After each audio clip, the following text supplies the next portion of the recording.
Killed Alexa.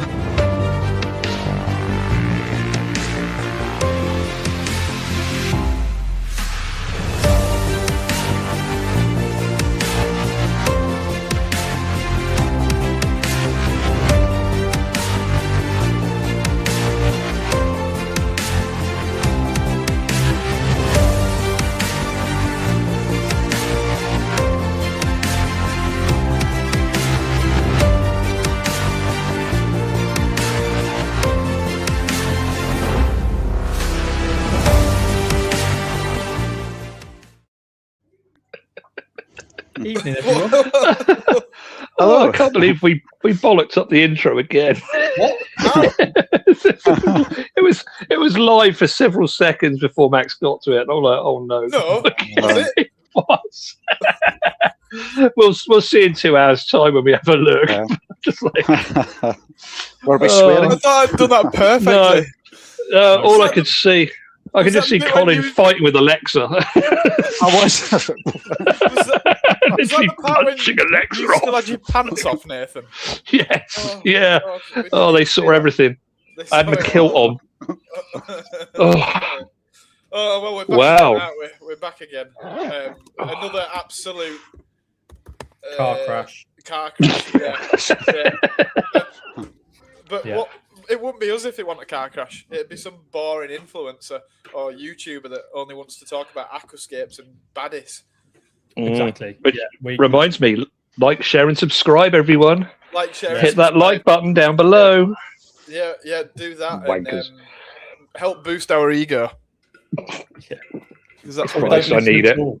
We don't mind. Nathan, you definitely need a little bit of an ego boost. There's nothing. Oh, I need a boost of everything right now, Yeah, honestly. definitely Yeah. testosterone. Too Anyway, much sugar. we've got Colin this evening. Colin's probably one of the. Is it fair to say one of the best all-round freshwater fish keepers Yeah. in the UK? Certainly in He's gotta Scotland. He's got me. There's no other fish But- keeper in Scotland though. So So, But oh, Colin does invertebrates. Colin does amphibians. This is yeah. it's a broad natural world. to, Colin does alpacas. Really? If we did the alpaca network, we could still get Colin. We on. could. That would be fine. Yeah. You know, it just doesn't end. What's your favourite animal right now, Colin? Oh, going On through the a phase planet. with different. Oh, That you know of? if it had to be, I'd definitely be interested in more work with sharks. But just now, back into a sort of lizard phase and amphibians. Lizard phase. Yeah, so I've been doing some setups with different types of amphibians and reptiles again. But What lizards? one of have the you got best going things. Green-keeled lizards. on? Oh, okay. Yeah, they look like the Varanus prasinus, which Yeah, is the yeah. green. Yeah. Yeah, Just just a smaller version. Yeah, just a That's smaller pretty version. cool. That's really cool. Yeah, that's cool.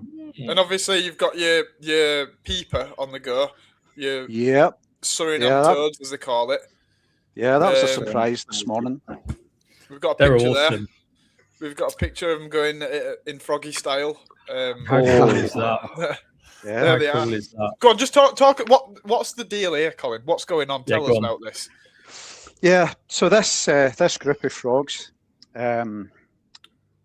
one of the main survival strategies they have for their eggs and for their tadpole is for the female to lay the eggs directly onto her back. So the amplexus they're in just now, when they're fertilized, the male uses his legs to catch the eggs and then move them onto her back. Then they're covered by a spongy skin, and the female carries the eggs about for about 4 weeks. And then, to most people's disgust, the tadpoles for this species hatch and burst straight out of the female's back. And then they finish their development as a tadpole through metamorphosis into the froglet. Wow. So some of the others, like Pippa Pippa, they go all the way through. So it's actually fully formed froglets that quite literally, like an alien, burst out of the female's isn't back. it? That's Like crazy. that. It's a brilliant survival strategy. Where are these from, by the way? And by the way, before anybody says anything, we never said that we were a fish podcast. We're just freshwater. Okay, just fresh water. This Yeah, is good. this is absolutely fair game as far as I'm concerned. Yeah. Yeah. Well, some of the frogs I've got, you'll all be familiar with Xenopus laevis, Yeah. which is the normal one you get in the The aquatic African shop. clawed frog. Are they Yeah. right? Hang on. Are they banned at the moment? Because I can't see them anywhere. The only ones we got were the little dwarf frogs. Hymenopterus. Hymenopterus. Yeah. Yeah, I don't think they're They're banned. not banned, are they? There's I No. think there's regulations on them as to where you Yeah. can get them from. I think because they're a brilliant vector for chytrid fungus, aren't they? And also they can be invasive. You know, there's a population Apparently. that lives somewhere in Wales. I think that died out a few years ago. Yeah, okay. Yeah, I think they looked into that and weren't able to find any individuals left. But one of the ones that I keep is Xenopus tropicalis. It's a bit smaller than laevis, but some of the individuals are 24, 25, 26 years old. No So way. so they're really long-lived. Please tell me they're not albino. No. Oh, thank God for that. Oh, you gods. Oh. Yeah. Yeah, so these ones, they're in the same family. They're just cool. It's just an amazing survival strategy. You either have 1,000 eggs and 1,000 tadpoles and just scatter them to the wind and see who lives, or have 75 or 100 and spend more time looking after them when they're most vulnerable. So I take it they're predatory of. I take it they're predatory of fish. Yes, absolutely. But if it's bigger than their mouth, they won't eat it. They just learn to ignore them. But anything smaller is fair game. And but so, how big are they fully grown, Colin? So we call it snout vent length is about 60, 70 millimeters. Oh, okay. So they're, so they're not. Would you get away with like a bleeding heart tetra or something? Yes, yeah, that would be fine. Yeah. Yeah, cool. Yeah, some of mine are in with Hoplosternum, few other bits and pieces. They don't bother them. That's pretty cool, is that? Colin, do you still have those brown Xenopus? That big pair that I sent you up? No, I don't. I moved them on to somebody else, but Did they did. Yeah, eventually. Very, very small numbers. Yeah. Oh, pretty cool. Max, I might need you to Google something in a minute because I don't know if it's an actual memory or if it's not normal, and I would go to the GP if I was you. Or if I'm having a fever dream. Stop asking me about it. Am I right in saying that Xenopus are they involved in the manufacture of contraception pills? Oh, I've heard this before. They were you're close. tests, weren't they? Yes. Pregnancy tests. Yeah. That's it. That's the one. Yes. Pregnancy tests. Yeah. So if you inject a female Xenopus with urine from a pregnant woman and the male, they'll spawn the next day because they're triggered by human chorionic gonadotrophin. So HCG. So essentially, they were the world's first reliable pregnancy test kit. I'll be. Well, I can't wait to try that out.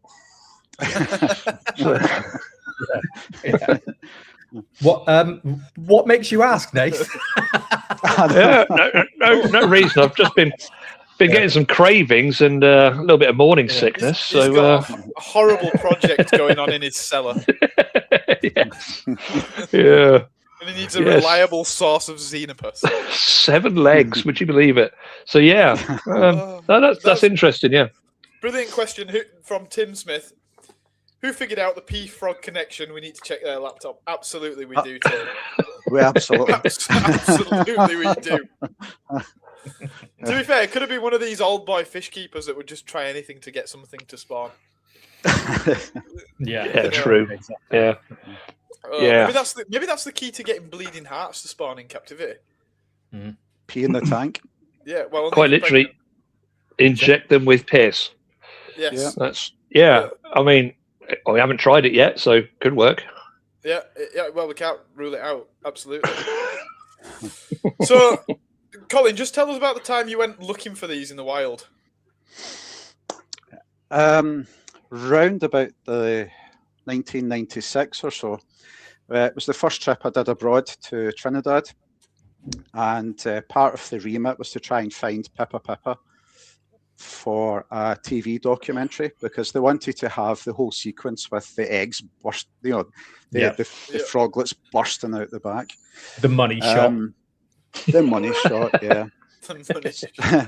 So back in the day, it was absolutely fantastic, because I used to get paid to go abroad sometimes and look for different types of frogs and lizards and snakes. Oh, that's brilliant.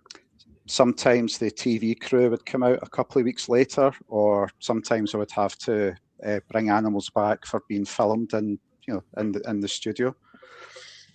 So these ones were Pippa Pippa was the south coast of Trinidad, a place called Cedrus, and we used a large seine net to be able to try and catch them.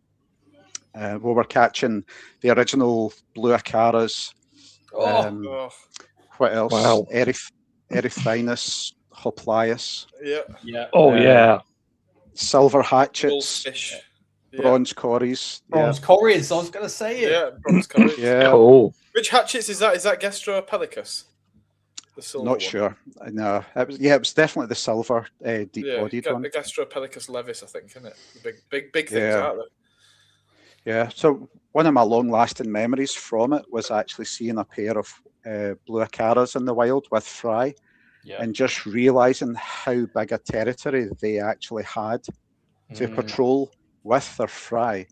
And these feisty buggers were chasing away Erythrinus and hoplias and all sorts from their brood. Wow. Yeah. How big were they? What sort of size were they? Oh, we're going back 30 odd years, but they were probably, the male was maybe 15 centimeters. Right, okay. That's big. Holy Size heck, that's a lump. Yeah. That's including the tail, but I do remember him looking massive. I had a snorkel and a mask, so I was in beside with like guppies were trying to pull the hairs out my arms. Obviously, that looks like parasites.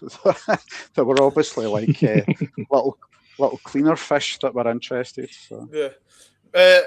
Alan has asked Colin, was it the same trip that you had an incident with an insight? I don't know what an insight is. Have you spelled insel wrong? I wasn't there. NCI.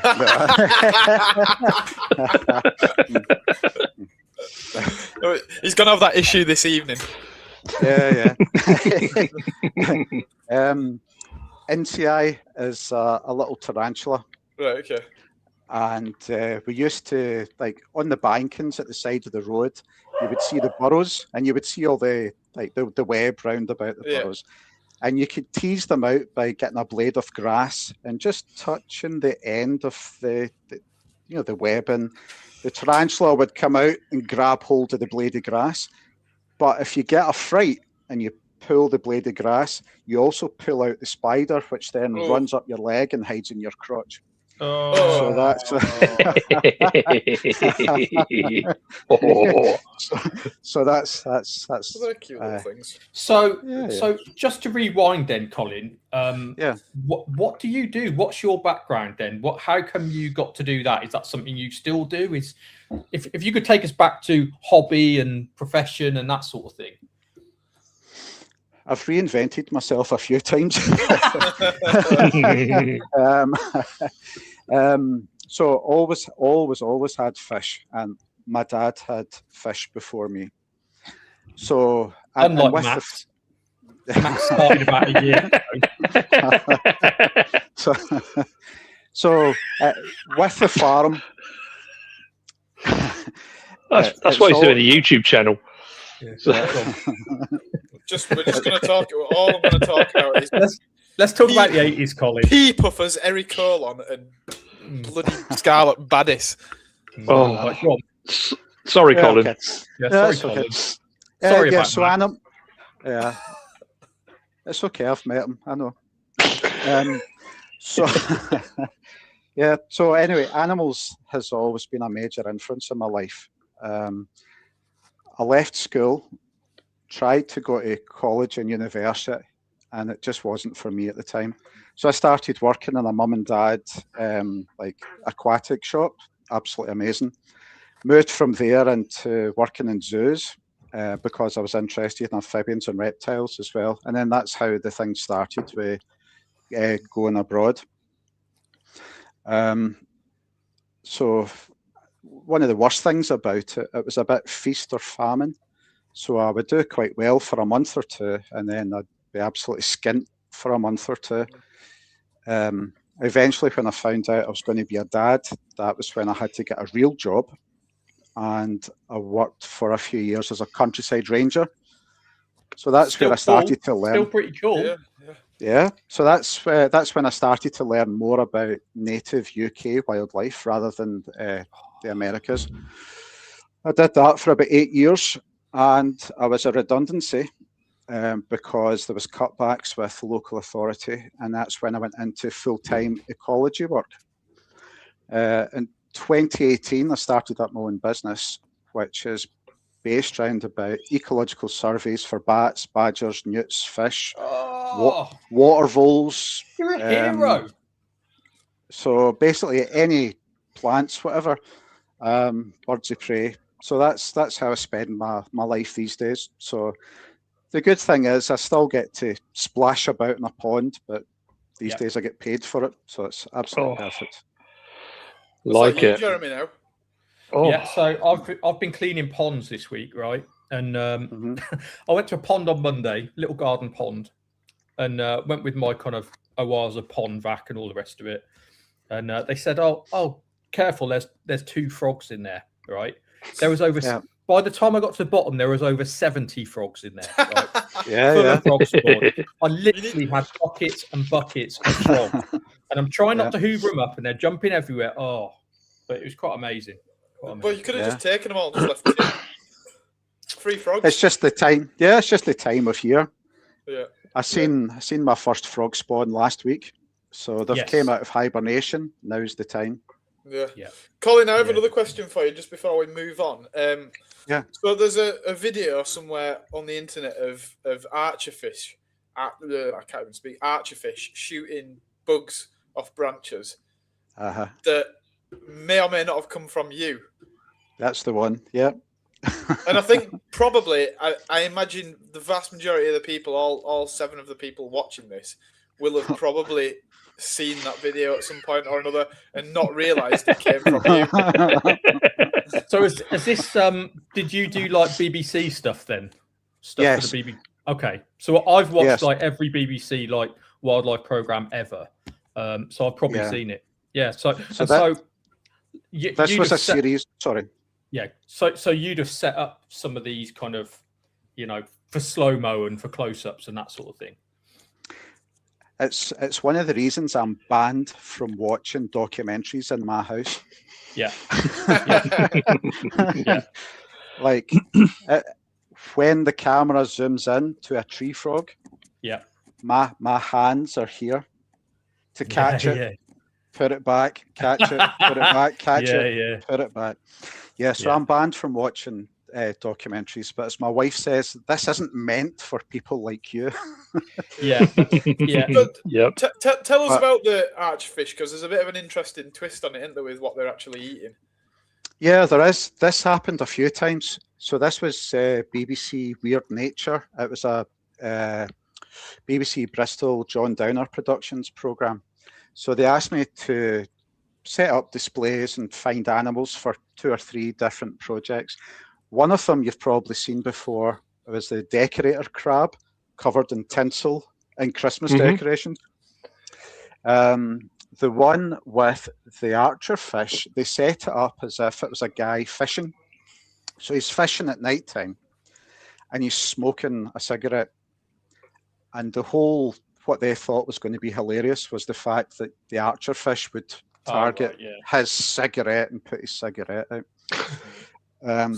One of the things we fell out about was the fact that when they actually showed the archer fish shooting the insects and knocking them off a branch in the middle of Australia, it was South American species of beetles. But that's what I mean. It's not meant for people like us. That's what that's what I keep getting told. It's funny you should say that, because I pick up on stuff like that. When they show coral reefs, that they'll clip from reef to reef to reef, but I'll go, if I see a purple tang, I'll go, but that's the Red Sea. That's not the Great Barrier Reef, because there are certain species which are absolute giveaways of certain reefs. Definitely. Yeah. They start together. I do it with plants now. If I see the wrong plant there, really annoys me. Yeah, it's the same thing. So it's like, but that is, I'm not allowed in the room. Like your wife says, though, it's not for us.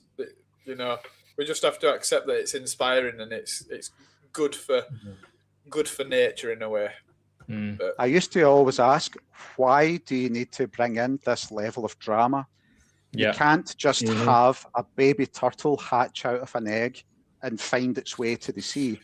You have to bring in anthropomorphizing. It has to run a gauntlet through 800 crabs and 300 albatross and everything else, and then get nailed by a hammerhead as soon as it hits the water. It's just that's what Chris Packham says as well. Why does everything have to be in slow motion? And what do you know what I mean? Like nothing is in actual speed anymore. I tell you one that I have a bit of a love-hate relationship is the David Attenborough documentaries, where you can always hear the animals scurrying about, and you know it's obviously just a dubbed sound that they've made in the studio. But I kind of like it. I don't hate that, even though it is stupid. Yeah. What about the theme tune for certain animals? Like the fact that insects always have a silly trumpet theme. It's true, isn't it? It's true. What would Nathan's theme tune be like? It'd just be like bonkers. Well, Nathan's theme tune would be like our news tune, or like well, it'd be the honk honk tune. But I see the one you're on about though, Cole. You're quite right. So things like hippos always have like a trombone. Why do we have to do this? Yeah. But I do understand if it triggers the imagination of some kid that grows up to be a zoologist or an ecologist, then if that's done the trick, then that would be brilliant. Yeah, that's true. Or a poacher.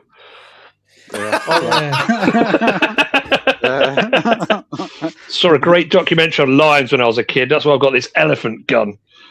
I'm still not sure about the dinosaur ones, because obviously the dinosaur, the way we portray them is evolving now. Some have got feathers, blah blah blah. Was T-Rex a giant chicken and all that? None of them have got feathers right now. It's this. They're all dead.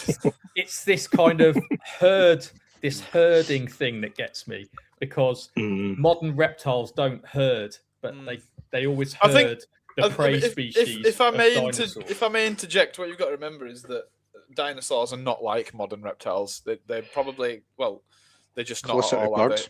Exactly. Yeah, they're not a modern reptile. But obviously, I wasn't there. Nathan, you might have been actually. Yeah, I was quite close. I was there. Any of you seen the new? Oh God, what's it called? Is it Prehistoric Planet on? Is it on I'm not Apple allowed to. TV? It's incredible. It is honest. No. Seriously, the newest one is Ice Age, right? And the CGI is absolutely mind blowing. And there's a little bit of theatrics that you sort of got to look past, but the CGI, the opening scenes, a herd of mammoths walking through a blizzard, and you can actually imagine it's real. It's mind blowing. And the mammoths starving to death, though. That's what they always portray, isn't it? Yeah, of course they were. Yeah. Mammoths can't cope with the rapid climate change. Seriously, though. Like it's our choking to death. It's choking on CO2 right now. It's his neck so long it can't breathe up there. Do you know mammoths were around before the last pyramid was built? I do. Yeah, I saw one.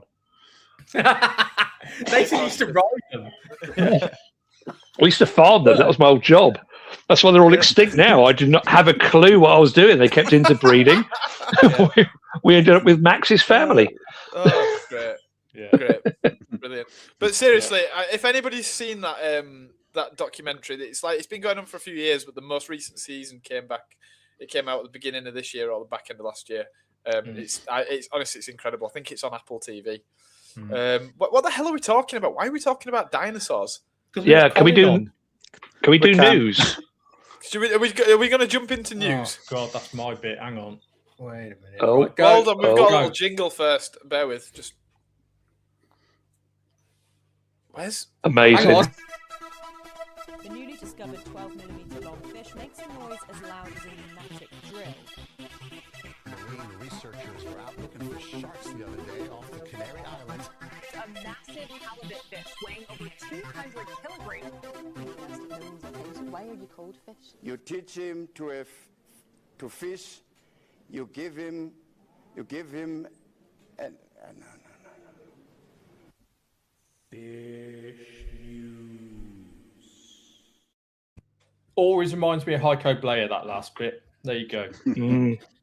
Add step. Right. Okay. In the news this week, top left, Hemigrammus cerazul, a new species of tetra, is described from the Rio Quiabizinho and its headwater tributaries within the Serra Azul Park in the municipality of basically the Mato Grosso in Brazil. The authors also provide a brief discussion on the recent taxonomic reconfiguration of Hemigrammus, which Max has touched on. I've done a bit on the etymology as well. The specific epithet, well, I haven't, I just ripped it off from the blue abstract. Cerazul refers to the type locality where the new species was collected, the Serra Azul, the local portion of the so-called Serrana province of Mato Grosso. So it's named after a river, basically, the Serra Azul. Yeah. So I like that. I like that a lot. If you could get that with the old gold fluke, that's worth $1 million. Well, you can, but I cut it out because it didn't fit the design. So there's that in gold underneath it, which I should have showed you. That's pretty cool. I've seen something very similar. I've seen something very similar to this coming with Serapinus and Odonta stilbe from Brazil. I think I might have seen this fish before. It looks like most of the bycatch we've ever got, doesn't it? It does, yeah. I like it. What would you call it in the trade? I suppose Azul Tetra's gone, is it? That's just a bit. I don't know, but it's not. I don't like that name because it's not blue. And if you just give it the Azul bit, then it probably has. The authors probably gave it a common name, but I didn't Nathan's Tetra. I would call it a Dunlop Tetra. Would you? I would be. Colin, what do you think? Colin, your thoughts? Account of the. Go on. It's a bit silvery. So it's like ideal for us as hobbyists. Yeah. I think so. I think it would be limited to who would find the beauty in it. But if it was easy enough to breed and cheap, you'd sell loads. Yeah. I wouldn't say loads. Bearing in mind that me and Nate have just been in shops where all they want is colour. I don't think it would be. But we've said this before. All they want is colour, but they always walk out with a bloody silver fish. Why do silver? It's like silver sharks and silver dollars and black neon tetras. And yeah, but silver sharks, they think they're actual sharks. That's call it shark. Get the shark shit. Shark tetra. Yeah. The gold ones would sell like you wouldn't believe. Of course, unfortunately, Jeremy doesn't have a picture of that one. But yeah, if you get a load of golds, he chopped it off. It's rubbish. Just be better. Just be better, Jeremy. Just be better next time. There are a couple of things I'd say about it. First of all, when I looked it up close, Nathan, you won't see this. It's actually really well shot as well. The eye is really sharp on it, and I love looking at Tetra's faces close up. They're so cute. That's very nice. What are we giving it out of 10? Commercial viability out of 10. Well, the golds I'm giving a 7. Yeah, but even though I haven't seen them yet. No. You gotta give the species. The gold goes, doesn't it? No, it's because it's like scar tissue. It's it's the crystals. Yeah. Oh, okay. So it never goes. Even if you get a juvenile fish with it, they seem to grow with it. Alan's right. 2. I give it a 3. Max. 2. That's out of 10. It's not colourful. Yeah. I don't care. It's going to be easy to keep, and that's for me. That's number one. And you can always sell a fish if you're a good salesman. Unlike you, clearly, here we go. Here we go. Then you can sell it. So I'm going to give it. I'll give it a 6.5. What size is it? You are a Tetra man. I'm going to guess 4 centimeters. 4 centimeters total length, I'd say. 44 centimeters. Alan, I don't think it 3 looks or like 4. An evil fish. 3 or 4. Well done, Colin. And Nathan. Yeah. Nathan, out of 10, please. No, I've already told you 7. I like it. Yeah, I'm going to give it a straight 7. I could sell that. I could easily sell that. Me and Nathan are just salesman, Jeremy.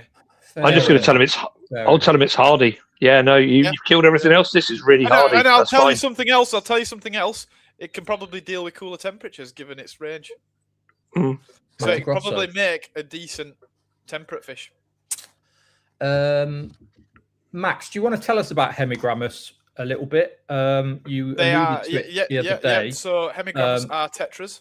Several species have moved from Hemigrammus. Not several, lots. Oh, do you know what?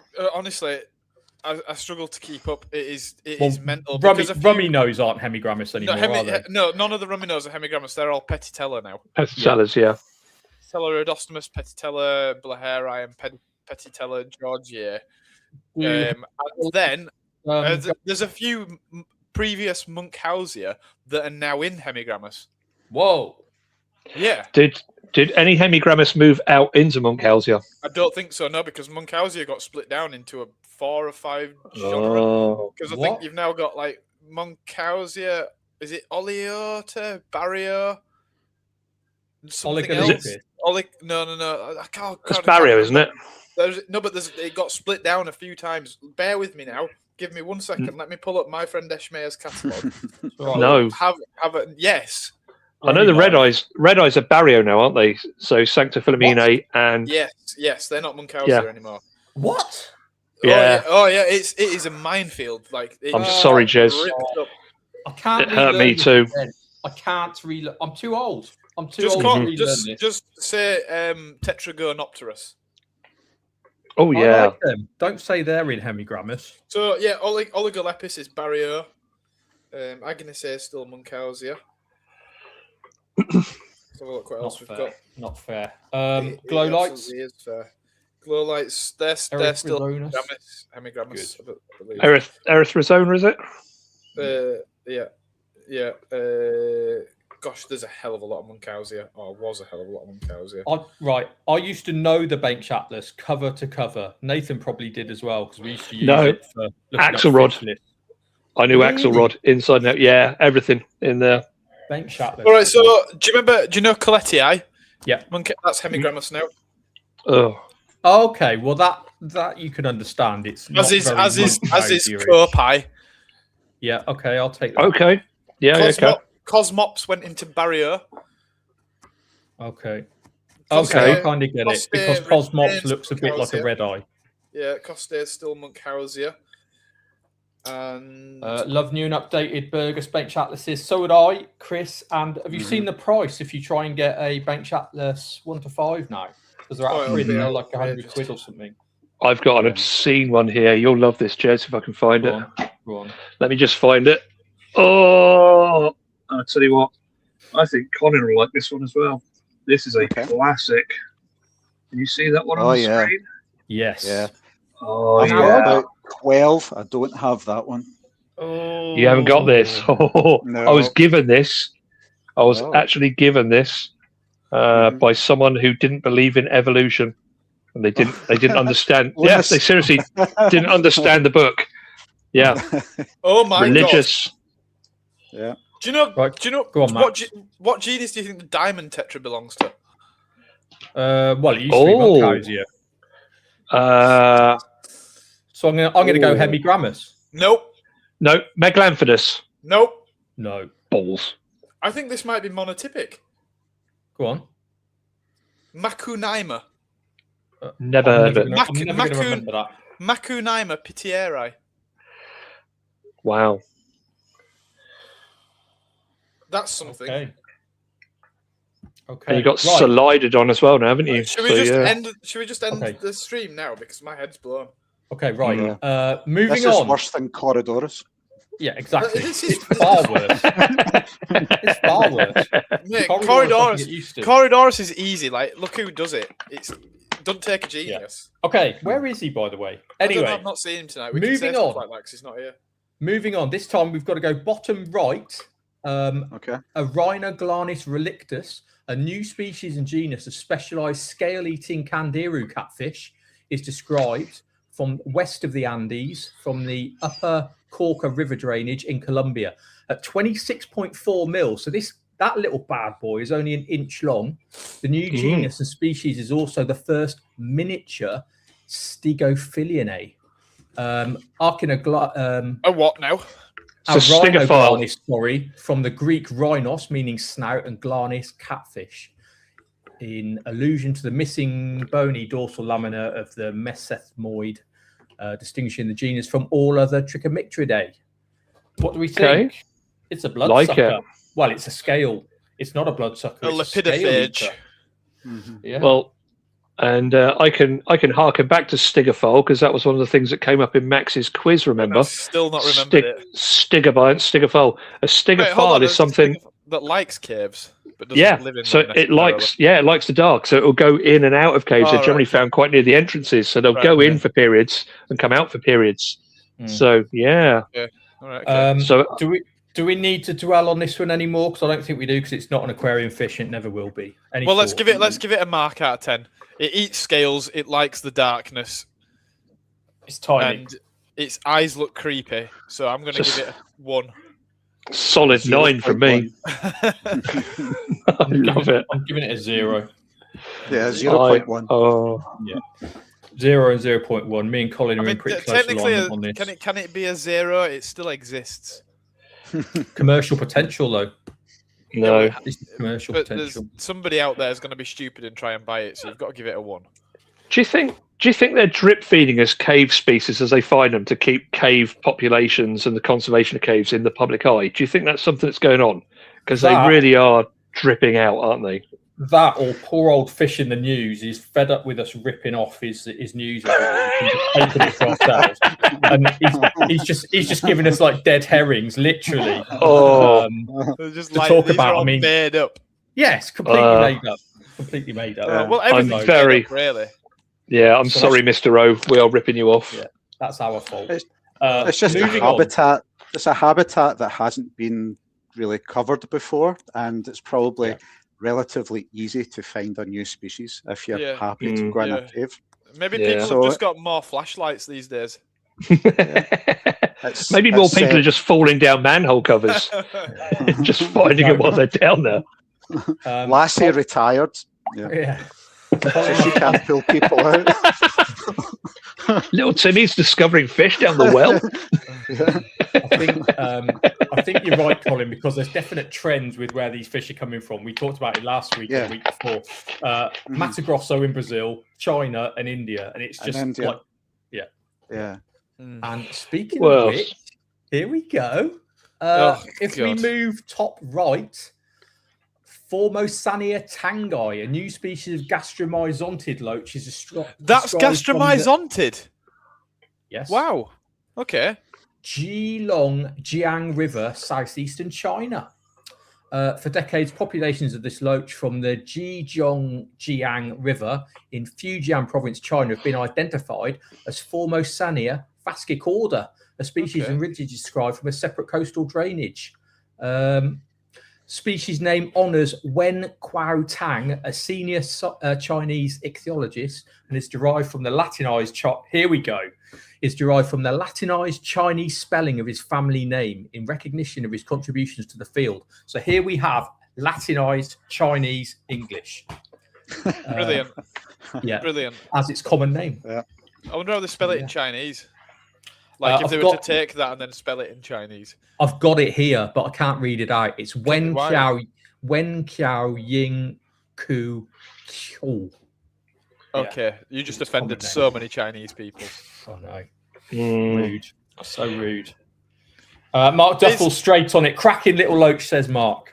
It is a lovely fish. Do you know it's pleasant. It's not unpleasant. Yeah. I like it. I like it.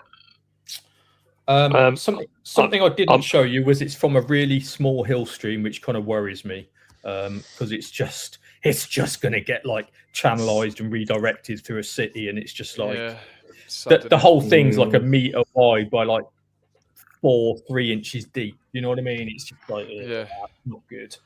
Do you know what his face kind of reminds me of? And this, you might think this is a bit of a wild take, but it reminds me.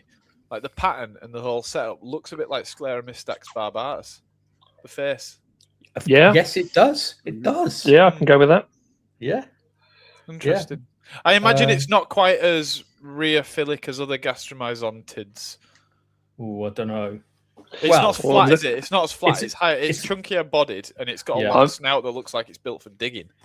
But I'm looking at those pectoral fins. That's for hanging on. Look at those. Yeah, but not to the degree that some of the other ones are. Evening. He's late, but he's here. On the catfish, Stegophilinae is a subfamily of Trichomicteridae. It's named after Stegophilus genus, not because of cave association. Different etymology too. Stego means roof, I think. Oh, Stego, not Stego. Okay. Stegosaurus. That means roof lizard. Does it? I think so. If anybody can confirm that in the chat. Back to that loach a minute. The other place I've seen those fins before is on climbing sheer rock faces. Yeah. So it could be a climby boy. It might be a climby boy. It still looks like it's built for rooting about the face. Yeah. Cover, not roof. Same difference. It's weird like that. Marks out of 10, starting with Nathan this time. Well, I'm going to get asked every 3 seconds, is it going to eat the algae? Is it going to clean my tank? And that's going to drive me insane. But I just say yes. Well, yeah, absolutely. Yeah, only if you buy 37 of them. Well, and they're 19.95. Yeah, it'll even cleaner, Max. I guarantee it. I'm going to give that a solid 4, I reckon. Just because. Yeah, he's biased there. It's going to appeal to a small subset of fish keepers. Yeah, we have to be pragmatic with these ratings. Well, I'm going to give it a pragmatic 5 today. What about you, Colin? I was aiming for about 5 or 6. If that was in we're so similar. Fast flowing water, that'd be brilliant. Yeah, this is great. I'm going to give it a 5 as well. I like it. Oh, Max, stop copying. Lizard. He was going to give it a 9 before. It's got the old Homoloptera fin, doesn't it? It's nice, but I don't think it's going to be the easiest fish to keep. Easiest fish to keep, but I think it's a nice fish. That's the only reason I haven't gone higher than 5. It's got to be temperate as well, hasn't it? Got to be. You would think so, wouldn't you? I don't know. Not southeast China, did you say? But it's still like upland where it's a little bit higher, where the colder water, isn't it? Even if the climate's not so cold. So we're never going to see it then, are we? No. It might come in one day from one of these crazy China lists. As an albino. Numbers, very expensive. As an albino, long fin, short body. Yeah, Stuart's on. We'll call it the tumor lurch. It's an 8 for Stuart. A normal folk of 5. Yeah.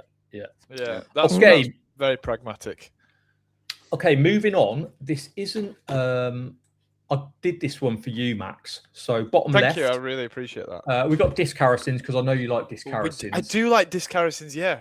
So this isn't necessarily a new species as such. It's a new area they've explored called the Kanji River in Guyana. So it says Guyana, where the country's extensive network of rivers and canals supports rich freshwater and estuarine assemblages, yet many basins remain poorly documented compared to neighbouring regions of the Guyana Shield. Here, researchers look at the rich ichthyofaunal diversity of the Kanji River in Guyana, a distinctive lowland fauna between the Berbice and Correntine rivers. Expeditions yielded 87 species from 63 genera and in 28 families and 7 orders. So that was pretty mental.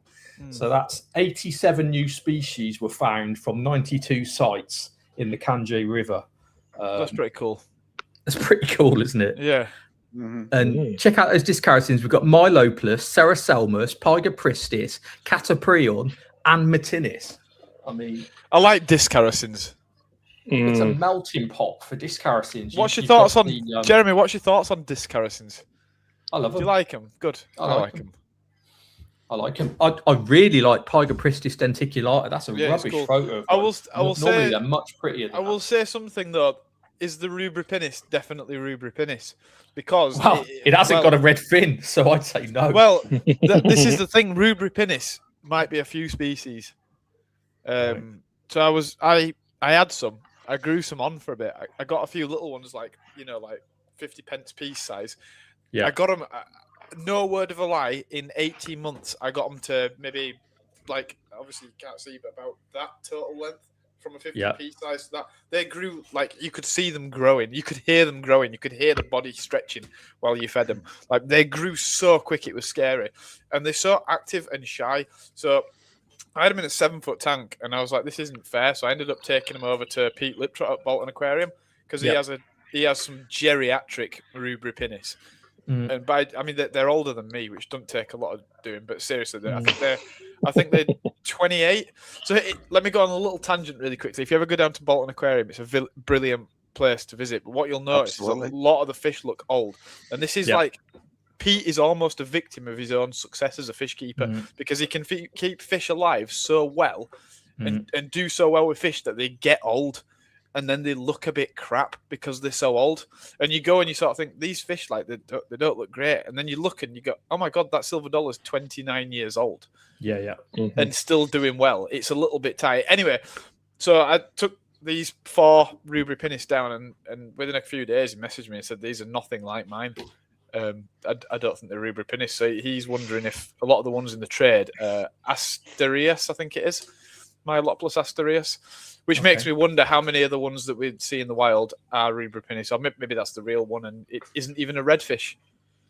Who knows? Because we've seen that happen before, where fish are described based on something else and the real one isn't even red.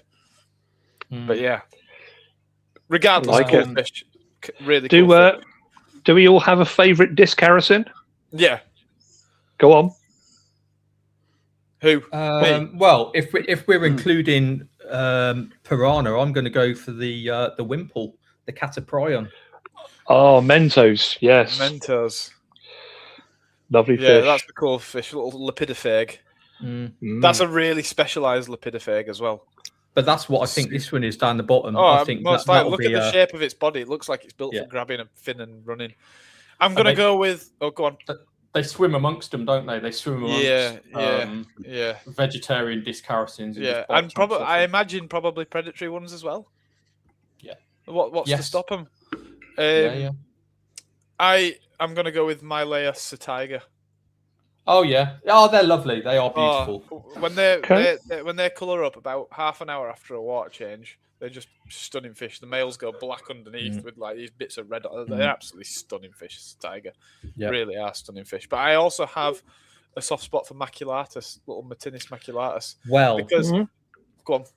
Aren't there more species than what people think? Because every spotted silver dollar is sold as maculatus. There are loads of them. I actually think maculatus is the one in the trade. I think it is. There's also Lipin cotianus, but that's slightly different.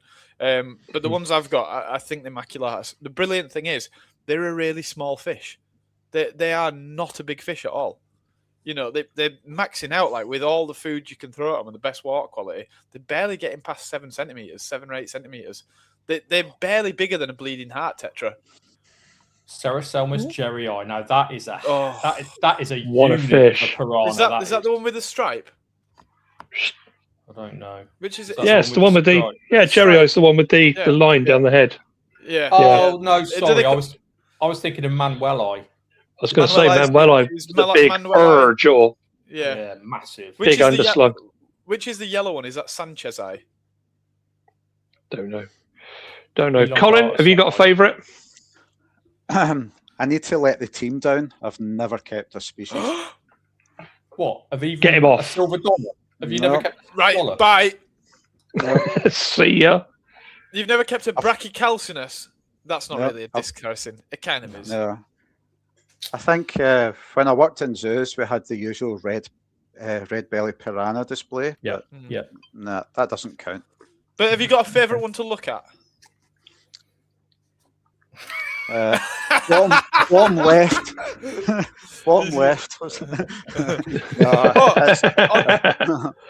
I've never had a tank big enough to really do them justice. They do need a lot of space. Show. Like I hate seeing just the standard silver dollars, whether it's Argenteos or Hipsorkin or whatever it is in the trade.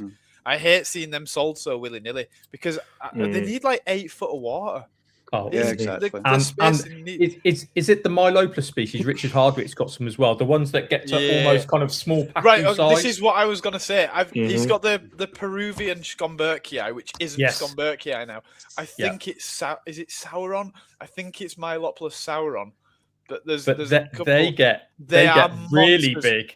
Honestly, the males are like that, which is mental. Chunks, the females are like that. They are.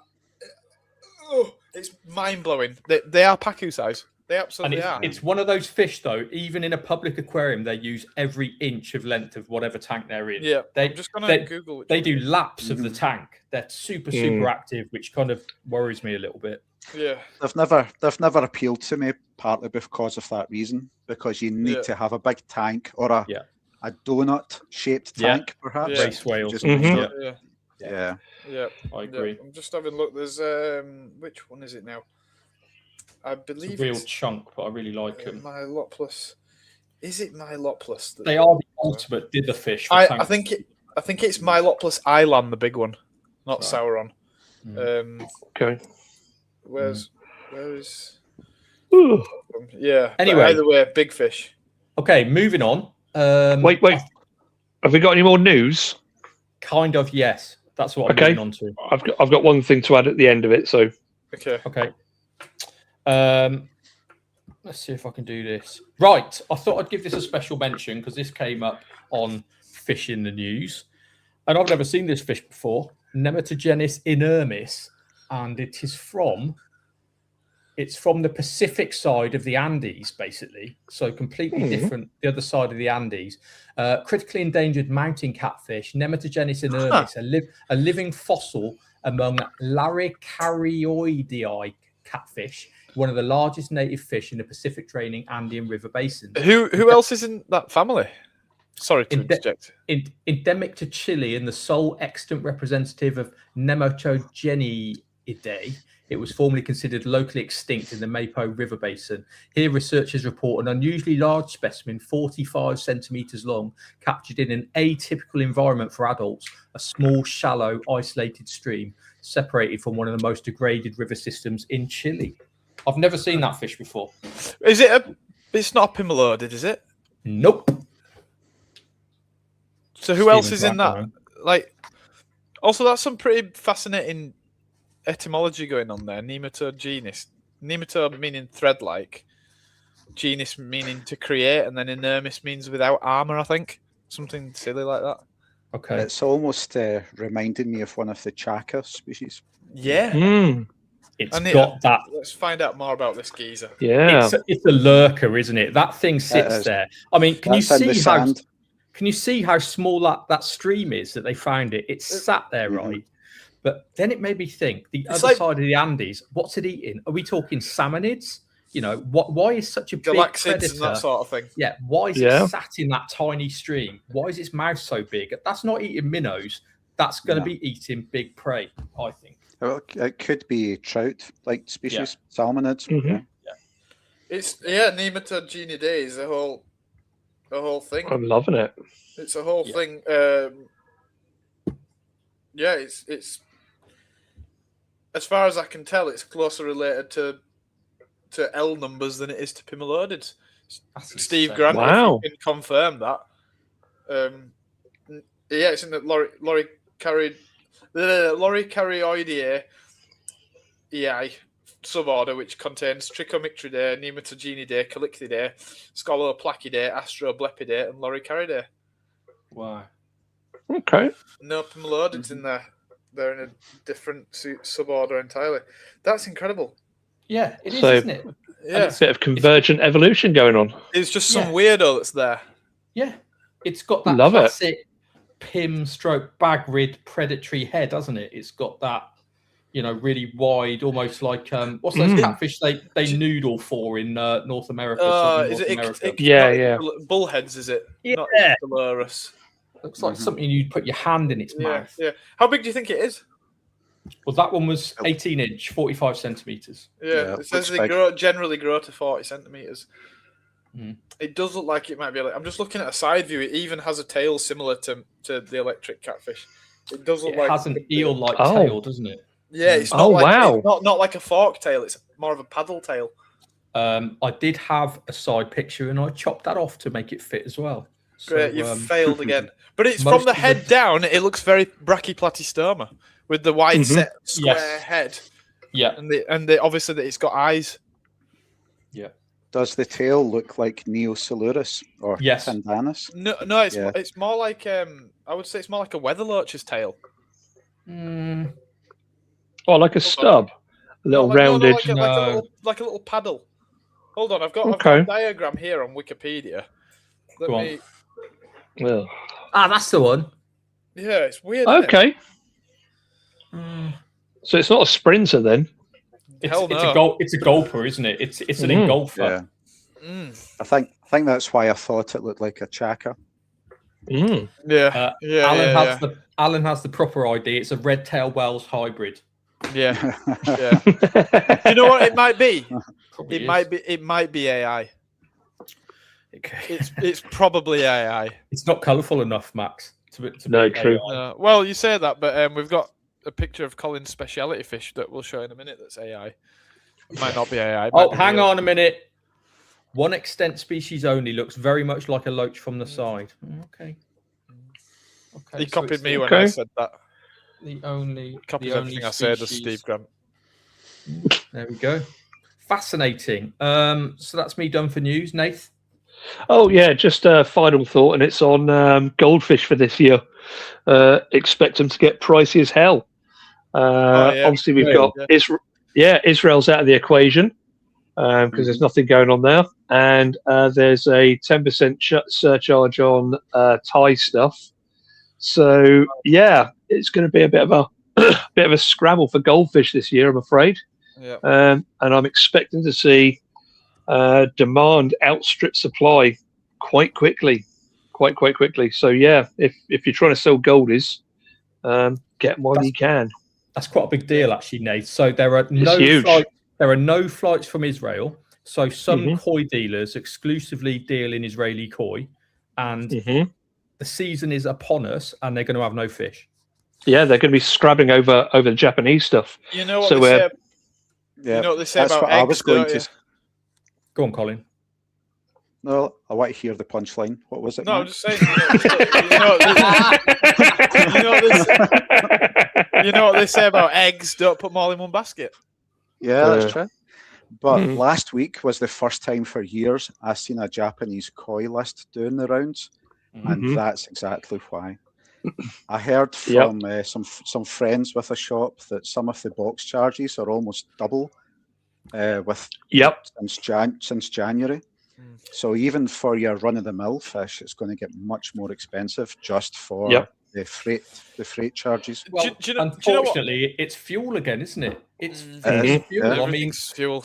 It still hasn't which is about to go up again. Yeah, it still hasn't gone down from Ukraine. Do you know what, though? Aeroplane fuel, and they'll have to fly further because the ones that do make it through go around the Middle East. This has happened before. I mean, me and Nathan and Colin have seen 3 Gulf Wars. Do you know what I mean? Like, unfortunately, it's actually quite common. The aeroplanes have to fly around it. You know what? An animal that's valued at $2.99 that can live for 40 years. I don't think it's the end of the world if the price doubles. You know, if you've got to pay £5 for a goldfish that would have been £2, like what really is the big deal if you put in 10 a year in your pond? Realistically, it's not. You know, for a living animal, it's not such a big deal. I don't think personally. Yeah, well, I mean, people will see it as that. People will see it as a big deal. People won't look at it the way I look at it. That's just my take, though. Yeah, you're thinking of it from an ethical-minded point of view, though, and we're talking about. Well, if we go back to the ethics conversation we had a few weeks ago, it's the bottom line for most people. Yeah. So they're going to remember paying 50p for a goldfish back in the 80s, and suddenly they're like £5.50, £6.50. That's going to pinch. They're not going to do 10. They're going to do 3. But also, let's think about the poor old retailer that instead of spending £500 on a box of fish, has to spend £1,000 on a box of fish. You know, or more, because it's all about their cash flow. They're already skint as hell from paying for electric, which is going to go up again So it's as you know, the big problem will be if let's say there's accidentally a problem and the fish arrive dead in the box, you may be able to get a claim, but you're not getting the claim for the freight back. No, the fish price. That's going to be the biggest expense. The last time I had a pet shop license, I think it was about 50 quid a box from Singapore. Now I hear it's more like 200. And the rest, and the rest. I think I've got a way to overcome the issue. Go on, Matt. I know a fish that's brilliant for ponds. Go on. There's little things from Japan called rice fish. Oh yeah, Jesus Christ! Okay. We're all going to prison. What we'll do is we'll breed loads and we'll call them micro goldfish. That's the end of the podcast, guys. We'll say they're babies. If you can write to me when I'm in prison, that'd be grand. Cheers, next. No, do not put rice fish in a pond, or Nathan will come over there and moon you. Jesus Christ. Anyway, let's move on from news. Let's Matt Bond would like a word. Yeah, I bet he would. So would CFAS, so would everybody else. So Colin. Yes. In the last few years as a fish keeper, it's fair to say that you've specialised in Anabantids. Is that fair to say? Yeah, that's fair. I've always got different species round about the edges, so I do like bizarre things. If you've kept fish long enough, you always try different things, and so I've always got different knife fish and cichlids and different projects. Oh yeah, I completely forgot about that. You bred black ghost knives. Was it last year or the year before? 2024, I think it was 2 years ago. Yeah. Good stuff. Yeah, this was kind of like a bit crazy, wasn't it? You just popped out with some baby knife fish. Not many people do that. No, it was planned. He was injecting Xenopus with knife fish piss. That's how rumours start. I fell into a YouTube black hole, and I eventually found Indonesia, where they were breeding the black ghost knife fish, and that's what started it. And it looked pretty easy, and in actual fact, was relatively easy. The main thing was the spawning substrate, which was the cocoa husks. Right. Okay. Hang on a minute. I never even thought about this. They're egg scatterers. Yeah, but no, they're egg depositors. Okay. So right. We should have had a photo. Yes. Yeah, we should. A tile. Hold on, bear with. I will look for one now. A tile, then about 40 mils of coconut husk, then another tile, 2 elastic bands to hold it together, sunk into the bottom of the tank, and the male and female would then push the eggs all the way in, so like make a big commotion so that the eggs were all the way inside the middle of this coconut husk. Like, whoa. Wow. So what are they replicating in the wild there? What's the natural substrate? I think it would be the roots from trees and plants at the side of or grass, perhaps. A fallen palm, perhaps. Perhaps something at the side of the river, and so they were making a big effort to hide their eggs all the way inside. Wow! I've only got videos. That's fascinating. When you opened it up, it looked like you had about 6 eggs, and the eggs were really big, really clear, big eggs. And then you just left them to hatch, and then you could get like 50, 60, 70 from a spawn. Wow. So now some of the babies are as big as the adults, and so they are probably 35, 40 centimeters. Wow. How quickly did they grow? The baby stage was very slow, and I lost quite a few. My water here is very soft and acidic, so I do tend to be quite prone to get velvet. So I need to. So I did lose quite a few to that. once they were on to properly eating baby brine shrimp, and then they quite quickly took normal crushed up flake food. They grew quite quickly. Flake. Very aggressive. So you had to have a lot of plants in beside them. So things like hornwort, or I was using the wool mops you would use to spawn killifish, just to give line of sight to prevent. Well, it's probably not line of sight, line of electrical discharge. Oh yeah, so there's pictures of how big the eggs were. Wow, that's almost cool. Like, wow, like large kind of snail eggs or something. Yeah. What was amazing was the bark. It was like a tree fern bark, but I don't understand how they were able to get the eggs so deep inside. Did you see them actually spawn?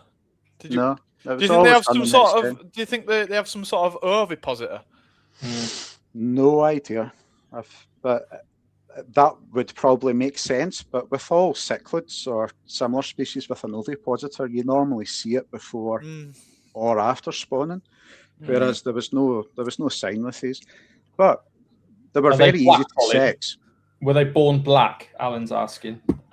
They're sort of a light grey.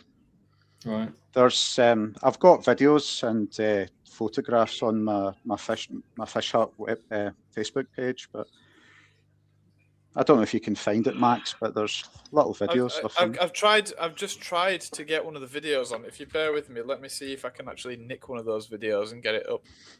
Chris Green, you weren't the only one who spotted that, my friend.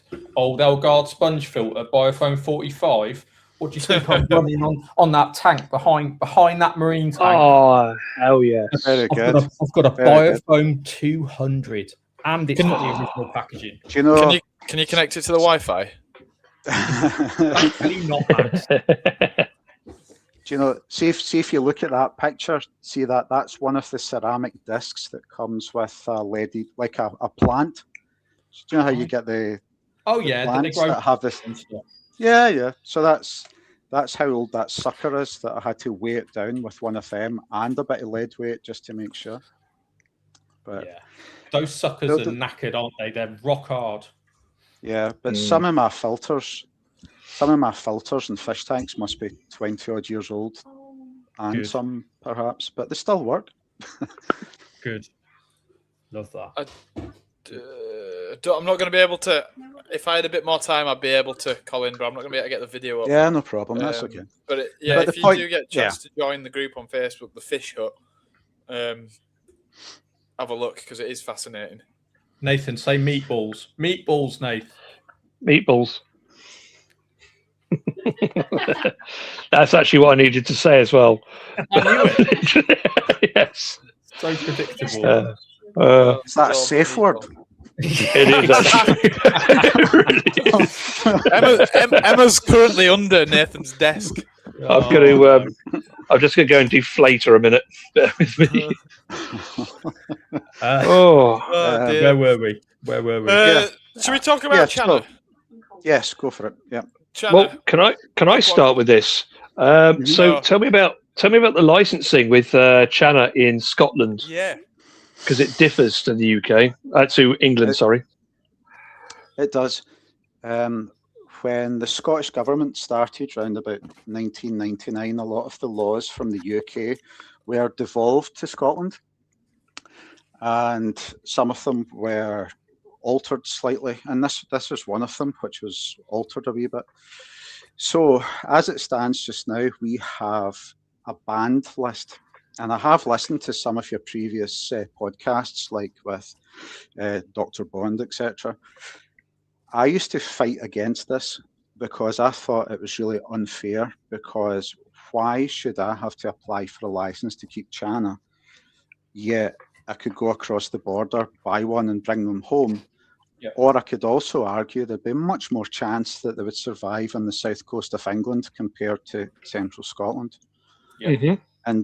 And then when we were still part of the EU, and then there was a proposal put forward by Spain, I think it was, to ban the entire genus around about 2018. The flip side of that would have been that I would have been legally allowed to still keep them because I would have had a license. As it stands just now, we have from the Scottish ministers a fairly, it's not that extensive. There's maybe only about 30 or 40 species on it, but it specifically says what you need a license for, essentially what's banned to keep without a license. There's a few differences between Scotland and England. So, for example, as you know, we can keep all species of gars. Can you? Yeah. I didn't know that. Yeah, so I could. I don't know why you would want to. Here? Yeah. One. So There's only one. There's just one. Is it Yeah. Florida? Yeah. It's just Florida, isn't it? Yeah. Not the tropical gar either. Is that one Yeah. as well? Oh wow. Okay. Yeah, so we could legally keep alligator gars. I don't know why you would want to. Some of the species are similar. Your Myxocyprinus, so your what do you call them now? Yeah, batfish. Yeah, the big carps. Yeah. Yeah. But we need a license to keep rosy red fathead minnows. I think. Really? Wow, I didn't know that. It's a bit of a grey area with us, rosy reds. I'm never sure what the legality is of them. They appear, then they disappear. I didn't see any last year. Yeah. So the only shiner, for example, that's banned with us is Lutrensis, the sort of yellow-coloured shiner. Yeah. Is that's actually? I'm pretty certain that came in a few times into the UK this year. I've seen it. Yeah, I've seen it a few times. I've seen the Lutrensis. Yeah. Yeah, it's the commonest one. Yeah. Lutrensis, of course. Yeah. Why am I thinking that? Yeah. I'm thinking of the other one. There was a second one that came in this year, and I can't remember what species it was. Anyway, sorry. Yeah, it's okay. What's the wee red shiner? The red belly jobby. Or do you mean Cyprinella? Yeah, so Cyprinella. So Cyprinella are banned up here. Another thing that's banned up here are all species of crayfish. So you're not even allowed to keep the blue one. Not the Cherax. No, is it Quadra something? Quadracarinatus. Yeah, so we're not a bad idea. No, but on the flip side, because I know you guys have it's almost like a permitted list. We don't have that. It's quite a straightforward, you're not allowed list. So what was quite interesting was that when this came out, I had some Channa, and it was very quick and easy to get a license. It was free. It only took an email. Nature Scott came back and asked me how I would keep it. So the main thing is about making sure that they can't find their way into the wild. Yeah. And within a week, you've got a license that lasts 5 years, and then you just renew it every 5 years. So it's actually really straightforward and easy. Did you have to pay? No, it's free. Okay. It doesn't cost anything. Just the time to say that there's no open drains. You're not going to release it into the wild. If an animal dies, it will be wrapped up in 2 bags, disposed of carefully. Okay. So it's actually really straightforward. Okay. A few years ago, I tried to get a license for sterlets because all sterlets and all sturgeon are banned in Scotland. Really? Okay. And a local shop accidentally got some. Yeah. And they got in touch with me, and I tried to apply for a license. And they said realistically that they didn't think anybody would be able to provide the proper accommodation for a sterlet for its full life. And so I was declined. So declined. So who's lobbying that? Is it the salmon industry up there that's lobbying against these species? Is there some weight behind it? No, I've no idea where a lot of this list came from, other than a lot of them were adapted from original UK legislation. Do you have native sturgeon still? I would need to see what it says on the list. I've just brought it up since we were talking. No, it's all species. So it's all species of Husso, Asip, Pensor, Pseudo something, Sacrifirus. So it's basically all sturgeons or sterlets. So originally I was quite annoyed that Channa were on it because there's no way. Okay, I think some species could survive over winter if it's a mild winter like we get these days. I know for a fact that even in a secure greenhouse, that if they do spawn, the eggs are not viable. The fry just can't get a purchase. They can't grow. Yeah, they can't develop. And that's even with really cold, hardy species like Asiatica. So I've had them begging for food at 6 or 7 degrees centigrade.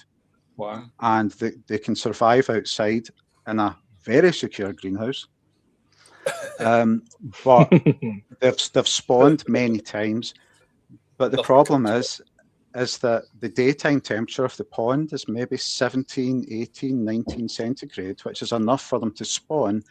And that's what I spawn my pairs at. But at night time, in June or July, I can easily have an air temperature of 3, 4, 5 degrees. Yeah. And that's what knackers the eggs. Yeah. Yeah.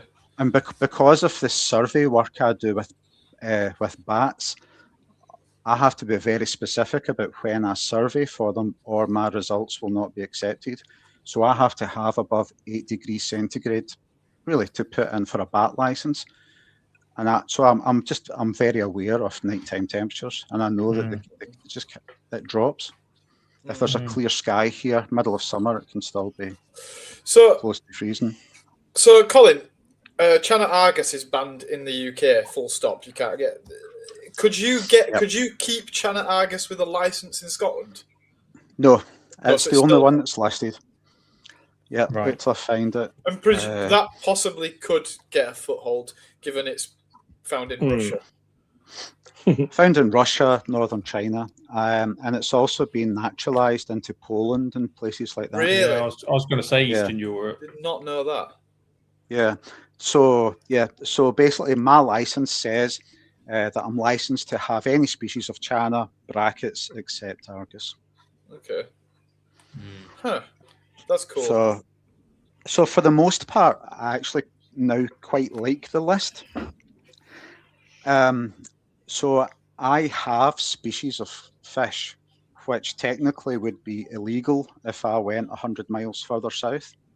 And some of them have come into the UK, as it happens by accident or whatever. Yeah.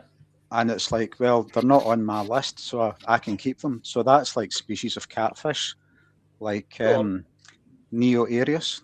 Yeah. Okay, yeah. So, yeah.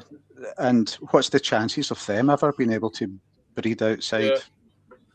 Do you know? So, but apparently they're on a restricted list for UK.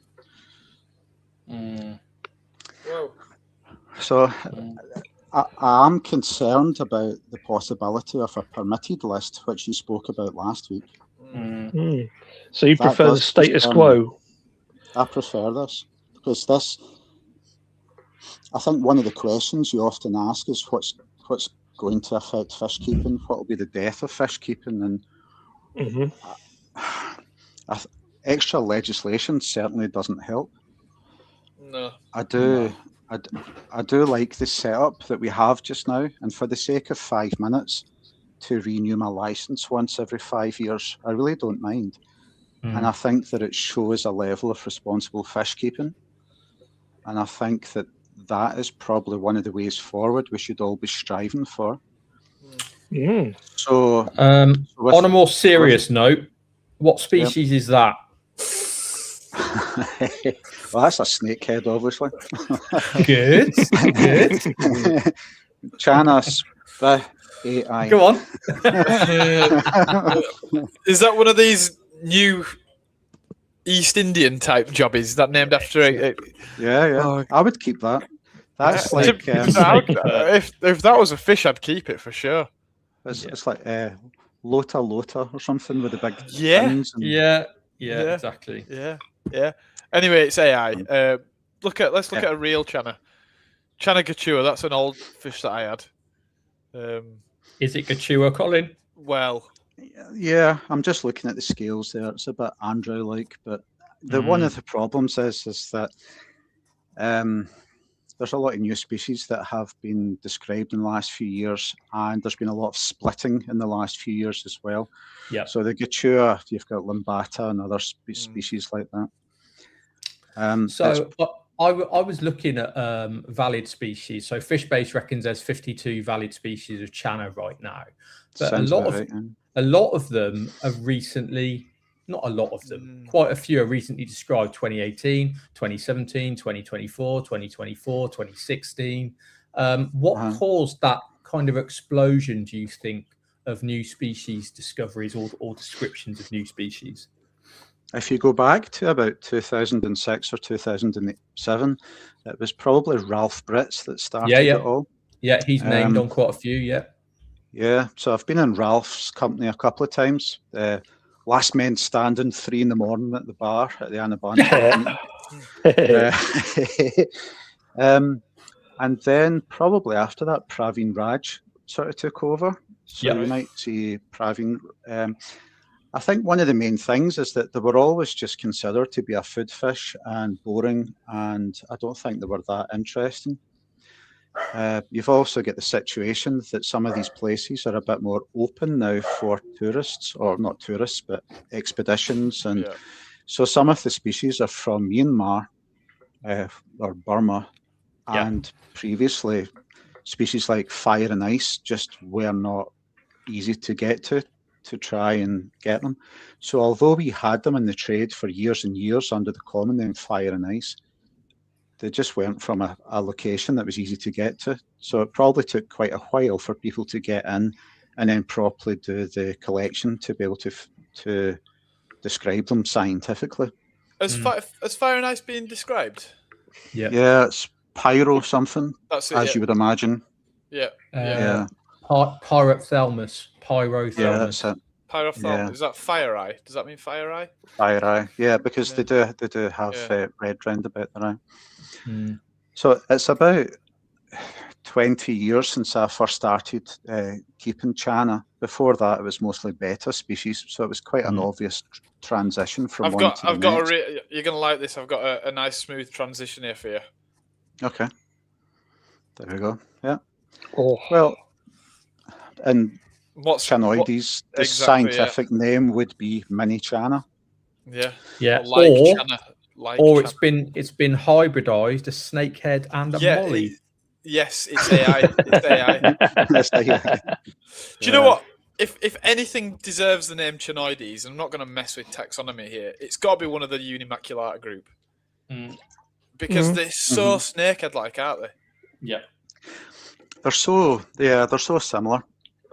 I mean, one of the main frustrations with people keeping wild bettas and wild Channa, one of the main problems is they're so bloody accurate at jumping out the smallest gap you've maybe left in the tank. Yeah, it's obviously feed on. It's really interesting to see that some of these Anabantids have such a strong relationship with what's going on outside the water. It's quite fascinating to think that they're thinking more about what's happening outside the water than most fish would. One of the times I was in Trinidad, I bumped into 2 American scientists. They were studying guppies, Jim and Doug Fraser, perhaps. But anyway, the point was that they had taken a small tributary, a small ditch, blocked both ends of it, and they removed all the predators from this, like a couple of 100 meters. And the main predator of guppies was Rivulus hartii. Yep. So they removed all the Rivulus to see how the guppies would then grow and change colour and such like if you managed to remove all the predators. And one of the big problems with the Rivulus hartii was that they apparently are so familiar with the immediate surroundings of the stream, so they actually can come out like a mud skipper and they can hunt for insect prey. Really? So they actually found that the Rivulus were actually like basically traveling across land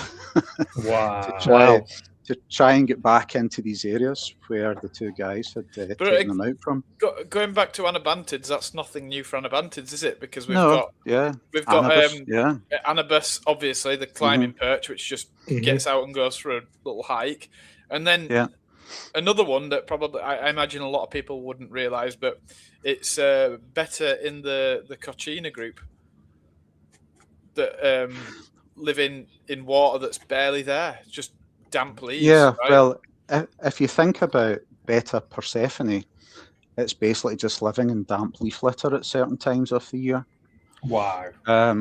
Love that. And and because it's like a peat swamp fish, the water there might only be pH 3 or pH 3.5. Yeah. And I've always said, but as soon as it rains, if your average rainwater's pH 5.5 to 6, it's going to jump up. That's like 1,000,000% water change as soon as it starts raining. So they're actually, they've got to be really tough hardy. to deal with that. Absolutely. And temperature change as well. Yeah, sudden if there's rainfall. no water and then it's dropping, the temperature's going to drop really quick. Yeah. I think two or three of the most interesting things for me about keeping Channa was the fact that I had to totally change the way that I thought about seasonality for fish if I wanted to try and breed them. So some of the first species of subtropical Channa that I tried to breed, like pulchra, I knew that they would have a cold winter, but I assumed that it would be a cold winter like we get with lots of rain. So I was getting them cold, down to 12, 13, 14 C, but I was putting a power head in the tank as if it was lots of rain and stuff. One of the benefits of the internet these days is being able to research properly where your fish come from. And then you find out that in these parts of the world, they actually have a really dry winter. So it's cold, it's dry. So these rivers basically just dry up into puddles. A lot of the fish, like Aurantimaculata, the golden cobra, they then take over crab burrows and they dig down about 2 meters into the substrate, excavate a large chamber, and then that's how they spend the whole winter, just in a chamber 2 meter. Aestivation. What's the difference between aestivation and hibernation? Is aestivation not when it's warm? Yeah, well, that's what I was going to say, is that I would consider aestivation to be like a horned frog or budget frog, or maybe a lungfish. Yeah. What's the other? Brumation. That's another term. So that's another term that's used. But basically, the point is that they come through the winter, and I know this will sound really crazy, but for some of the fish that I keep through the winter, what I do is that I put them. Do you know those big plastic storage boxes you get from Tesco and B&M's and stuff? You can also get ones which are dark grey, so they don't let light in. That's actually how I keep a lot of the Channa through the winter. So they go into a box. They've got about 20 centimetres of water, a clay pipe, 15, 16 degrees centigrade, no heater, no filter, no food, and very little light gets in. And that mimics how they come through the winter period. When I get to spring, I start to introduce heat, light, changes, a little bit of food. If it wasn't for that, then you probably wouldn't be able to breed these fish. Sorry, sorry, Colin. Did you mention the water depth in those tubs? Yeah, about 20 centimetres. That depends on the size of the fish, but it's not a lot. But that's mimicking where the river has dried up through the winter period because there's no rainfall. It's so easy these days. You just go on to Google, just ask for a year's climate graph of Assam or somewhere, wherever you want, and it will quite clearly show you the rainfall, the temperatures. One of the caveats is that it shows you air temperatures, not water temperatures, and that's really important because a lot of these areas, like the Brahmaputra River, I think you mentioned it a couple of weeks ago from a new species of fish. Well, the Brahmaputra is fed from snowmelt, so the air temperature might be high 20s, but because you've got snowmelt, which is this water, the water temperature might still only be 10, 12, 14 degrees. One of the other things, well, to me, this is what's kept me interested in these guys for so long, is being able to replicate these seasonal changes. So my fish definitely have a spring, summer, autumn, winter. And that, well, I could go on and on about how accurate thermometers are, or heaters are these days, to 0.5 degree centigrade from midday to midnight, and how unnatural that is for a fish. So even when I keep tropical fish, a lot of my tropical tanks are on Alexa plugs or timers, which switches it off at night, so as that you maybe have a daytime temperature of 26, and at night time it's 24, and it comes back up. So my fish get to have a couple of degrees where it's cooler. They can sleep. The lights are off. Yeah. So with the snakeheads, when they start to feel that warming up, that's normally when they breed. And one of the things that they do, not all of them, but a lot of them do, is that they give their fry a head start. So when they spawn, and lots of them are mouth brooders, the female actually starts to lay eggs, which are like trophic eggs, and their only function is for the fry to eat. There's nothing for them to eat. They're just in a pool of water. So the only thing they can feed on is infertile eggs from the female. Some frogs do that, don't they? Some frogs feed them. Yeah. So funnily enough, 10 or 12 years ago, I was keeping Ufega species of frogs as well. But yeah, so they're obligate egg eaters. I've tried to rear them on brine shrimp or their usual fare, and they just die. It's basically not that many steps away from mammals producing milk. No, you're right. It's I think there's maybe one marine species of catfish, I think, that needs fact checked. But basically, there's not many species of fish at all which actually provide food directly for their babies. The longest I've went is about 4 or 5 months, and the female, I'm feeding the female, so she's able to, to build up her supplies.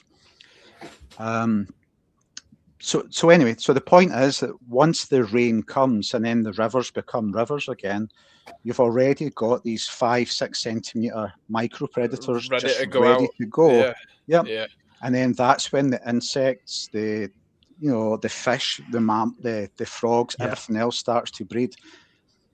So I read only recently, and you may know this, Colin, that native pike, Esox lucius, breed earlier than coarse fish, so that the fry are ready for the subsequent prey.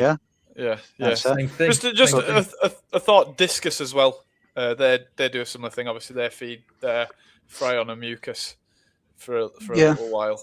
Or waru, perhaps. Yeah. I was going to say waru do it as well. Yeah. So all of this together is probably what's kept me interested in them for so long, was just because of this relationship that they have. Don't get me wrong, they can be absolute bastards for temperament. I've always found, right, I have a bit of an attack of conscience with snakeheads, Channa species, because when I've wholesaled them, they're just wild animals that I can't tame, and all they want to do is escape and smash themselves up in bare tanks. And, but have you considered that they might be super, they're going crazy because they're in tropical water? Yeah, maybe. They want to get out. They're too hot. Move, get me out. Get me into the shade. Wow. Yeah, and so 2008. So that's 6. So my oldest breeding male golden cobra, he's 18 years with me this year, and he's still ready to breed again. And I think a large reason for that is because he gets the proper winter cool. So during the summer, the hottest he ever gets is about 24, 25 degrees. And through the winter, 8, 9, 10 degrees. But you have to stagger it. You can't just suddenly put them in from hot to cold. You have to give them a gradual cool down, gradual warm up.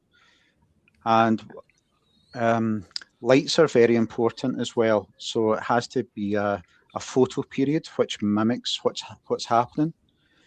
So there may be, it's not too far of a latitude compared to where we are, so you can sort of compare it. Yeah, it's a bit further. It's further south. Yeah, but not a million miles. It's not a million miles. And then that takes me to one of the sort of bugbears I have with tropical fish, is that quite a large number of them are not actually tropical that we keep and sell in shops. So, first-hand conversations with people like Pete Cottle catching zebra danios in the snow. And it's not as if I've never kept platies outside in summer. I personally haven't kept a Mica splendens outside. Yeah. And I've never had rainbow shiners outside all winter either. So things like that don't happen. I've not had black paradise fish outside. I've never had white clouds outside or cherry shrimp. No. I haven't had a pistogramma combre outside. I've never had Gymnogeophagus in a pond in my garden.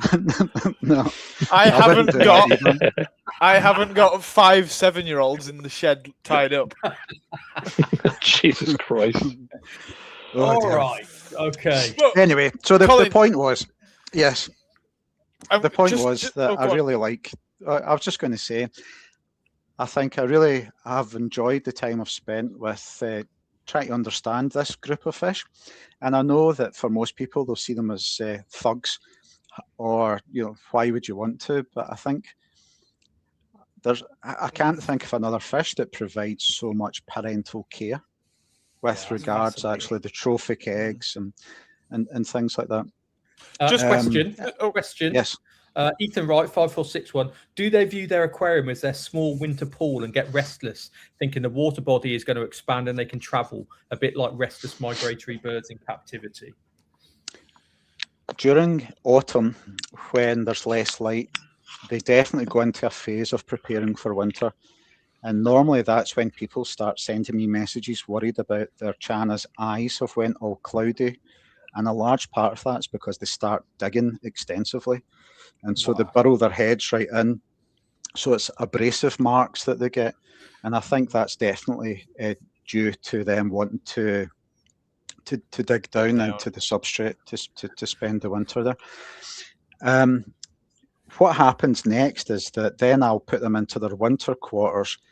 And then when they come out of that, when it gets to round about now, February, March, April, the only thing they're thinking about is breeding. So I have never had the problem that the question was asking with regards to them wanting to start migrating, because they just immediately go into spawning mode. So they're not swimming. They're quite inactive territorial fish. So they're not too bothered about moving much. They're not too bothered about moving much at all. Yeah. Colin. And then I seen the comments saying about, well, perhaps more species will get banned, but actually I don't think they will. It's been quite safely proven that apart from Argus, that these ones are very, very unlikely. All other 40, 50 species to breed in the UK, so I can't see them actually being banned at all. Right, I want to flip it, because we've talked a lot. If people are watching now and they've never heard about snakeheads before, they now think that everything's temperate or essentially cold water. But there are some tropical species of snakeheads as well, right? Micropeltes. There are, yeah. So micropeltes, and that was actually that was probably my first snakehead in the mid-90s as well. The problem with some of the tropical species is that they're absolute giants. So micropeltes might get to close to a metre. Marulioides, Marulius, they're going to get more than a metre potentially. Yep. So there are tropical species, but generally they're really quite unsuitable for home aquariums anyway. What about things like Bancanensis and Lucius and Pleurophthalma? They're not so giant, are they? But they're still not a small fish. No. Well, Bancanensis, there's 2 races. They'll probably get split into 2 species at some point. So one race only gets to about 10 centimetres, the other one about 30. Lucius is maybe 35 centimetres, and that's TL. So they're not overly massive. Giant, still big. No. But, the only problem, Bancanensis need a pH about 3, pH 4. Whoa. So they're quite similar.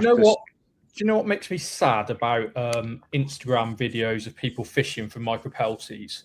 They're always catching them when they're guarding fry, and that's why they've got those amazing colours. And they're hitting the lure out of aggression, not out of predation. And it just makes me sad that they hold this black, white, and turquoise fish, and it looks amazing. But you're thinking it's got a ball of fry.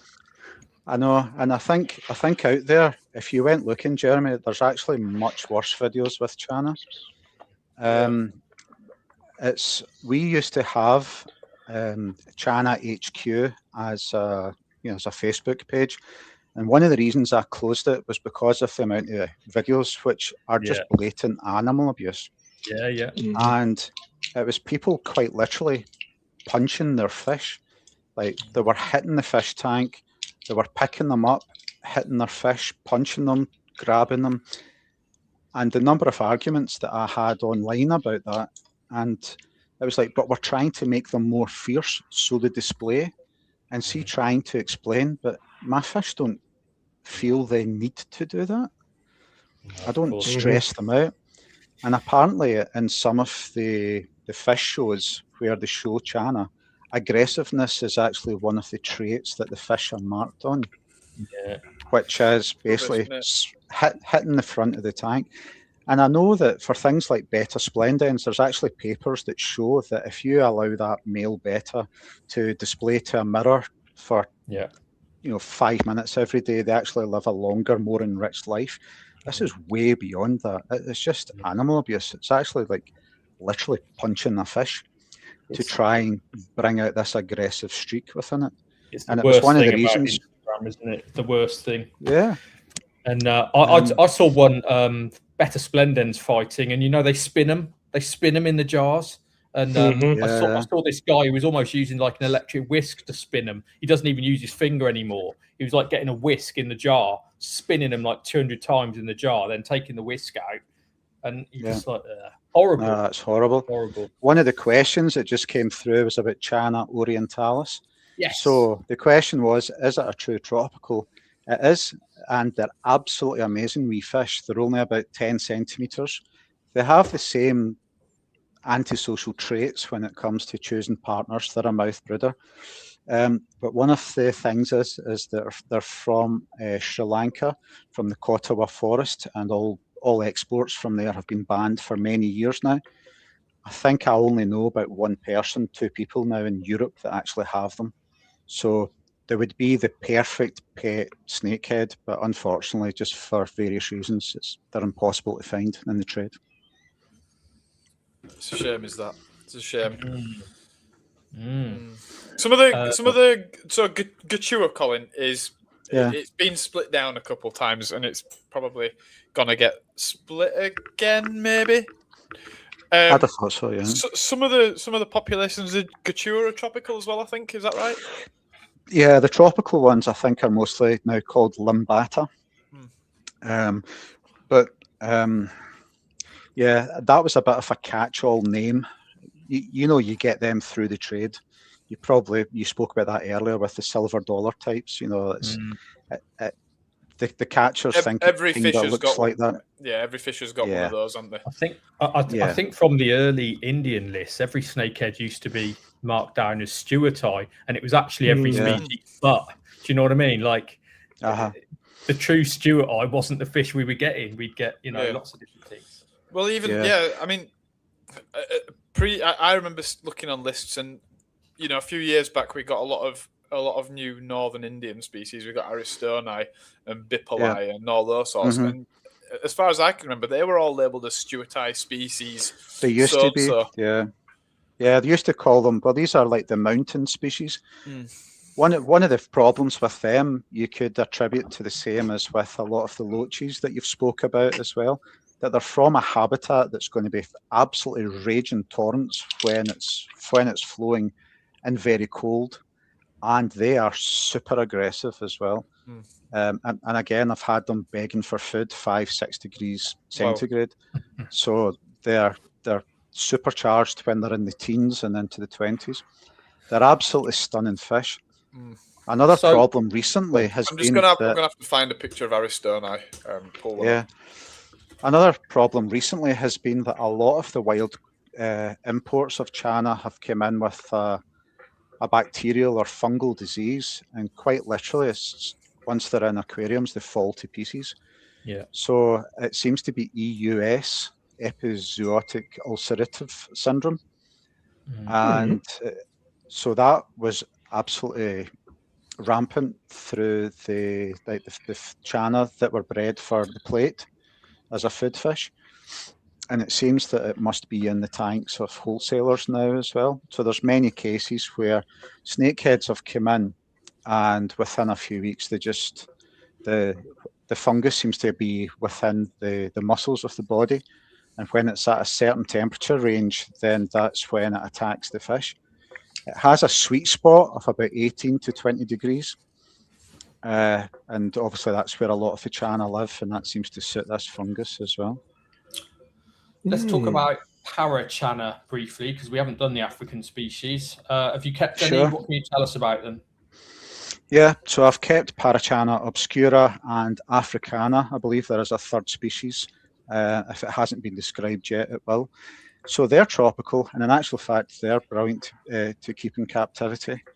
Although I've always found them to be really, really shy, especially Africana. Look at the colours in that. It was actually quite hard to find one that's not been over-edited, but that's an absolutely stunning fish. It really is. Aristoni. Beautiful. Yeah.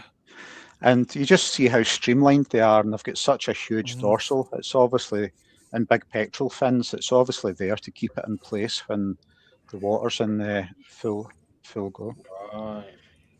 Yeah, so there's a comment. I just seen that comment there about Channa basically falling to bits after imports. Yeah. Just before we do the quiz, Colin, you're a kind of a herp guy and an ex-zoo guy. Have you ever combined all of these amazing things in like a mega terrarium and had like your seasonal and your nighttime changes and all that, and Channa in the bottom and frogs in the top? And I think I would just have fat Channa if that was the case. Oh, really? Yeah, they would. That's why they're so good at jumping out of holes and cover glasses. They obviously, that was the point about the rivulus I tried to make. They can hunt above the water surface. They're so aware of what's going on above them. So aware. Yeah. So one of the aquaterrariums I've got just now, it's about a meter tall, 45 centimeters front to back. So the bottom part's a fish tank, and then there's waterfalls, lots of plants. So I've got the green-keeled lizards that live in the top half, and then in the water there's a pygmy theme. There's pygmy swordtails, pygmy cories. There's Sidthomunci loaches, some cories. What else? Oh, what's the wee Raspora? Kubota? Yeah, the green. The wee green one, yeah. So it's very shaded, and it's quite tannin stained, and it seems to suit them. So that's quite nice. But if I put a Channa in there would just be one Channa. That's I've got one more picture to show you. And Colin, I don't think you've kept this one. Bear with. There we go. Oh, the Gollum. Gollum. Yeah. I do an incredible Schmeagol impression, Nathan. I don't know if I've ever told you before. Go on. You're doing it now. What do you mean? I've been put on the spot. Go on. You just put yourself on the spot. No, I'm just. What do you mean to say then? A Schmeagol / Gollum. Come on, Precious. Yeah. Come on, Precious. We love the Channas. No, we doesn't. We hate the Channa. No, we loves it. Jesus Christ. You are wasted. You're wasted doing live food. I'm actually at the circus in disguise, but there you go. Go on, tell us about this fish. It's another bloody cave fish from India. Enigma. Why have I brought this up again? It's an enigma, enigma. So it came from a well. So there's only been a few specimens that were ever caught. And some of them were described. This was Ralph Britz, and one of my friends, Nickel Sood, he eventually kept some of them. Nick is originally from Bangalore, but he actually stayed in Glasgow for a while. So we got to know each other in real life. But he wanted about $2,000 a fish for these, which I didn't have. So they were called Golem because of the subterranean sort of creepiness lifestyle that they had. So they've definitely got eyes. Nobody's poked their eyes out just yet. Yeah. Paradise fish, you wait. But maybe they would evolve to not have eyes at some point. But certainly an enigma. There was a second species described for a while, and then it was synonymized. That's crazy though that they managed to find something that was slightly different after all these years. Oh, we found one. Oh, look, a second one. Well, even if it's not the same, even if it's the same species, but there must have been a difference. The fact that there's two populations. It was something to do with an aquifer. So it was probably a new development, had obviously changed the water levels across the surrounding grounds, which caused an aquifer to, obviously overflow through a well and produced all these fish at the surface, and another loach every week. Do you think the mole people have anything to do with it? With what? Sorry. The mole people. All right.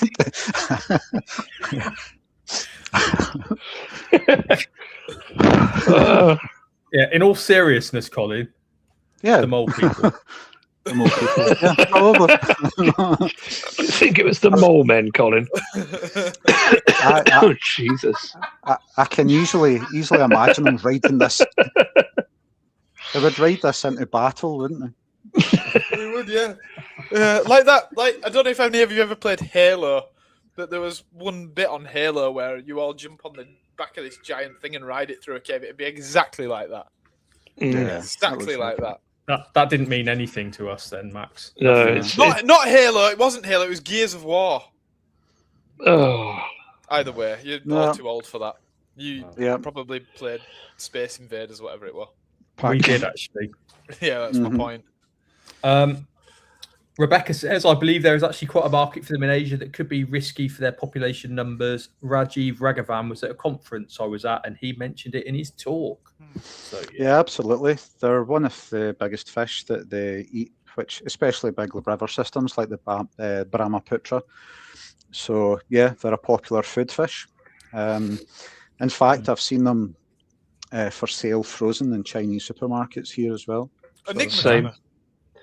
Yeah, not enigmas. No. Oh, we're gonna say. No, it would be. Marulius, I think, or something like that. Right, it's quiz time. What's the other one is it striata that's quite commonly? Yes, striata? Yeah, that's another food fish. Yeah, and it's another tropical one. I've seen some big Trichopodus in frozen in a Chinese food market as well. I've seen that as well. Yeah. Snake skins, aren't they? Snake skins? Yes, that's it. Big snake skins. Yes. Yeah. So I feed this. Go on, Colin. You first. I was in Sabah last year in Borneo, and it was 3-spot grammies were one of the most common fish to find in the dirtiest little ditches and streams. And the guys I was with were constantly trying to grab them out my net because they wanted to take them home. Oh wow! I go to the food supermarket, the food warehouse. The food warehouse that Iceland owns. I don't know if any of you have been there. Anyway, it's a big like frozen food warehouse, but they do a bit of everything. It's called the food warehouse. I'm certain of it. Anyway, I buy this stuff called keski, and it's basically a freshwater herring, I think it is, frozen into little slabs, and I feed it to my stingrays, and they absolutely love it. But what's brilliant about this keski is that it's just netted out of. I think it's coming from Thailand. Is it? No, it's not coming from Thailand. It might be Bangladesh. Anyway, wherever it's coming from, they just net whatever comes out, and you get all sorts of weirdness in there, like Pristolepis and Trichogaster, shrimp, and there's even some sort of Normaramphid type jobby half beak that I got in it once, and it's just all in there. The stingrays don't care; they eat it. Wow. Well, I'm just amazed you shop anywhere other than Waitrose, or maybe Harrods. You've never seen a Farm Foods, have you, Max? Never seen the inside. He only Never does been it to for a macro. He only does it for his charity events, Nate. You know that. Me and charity do not go together. Right.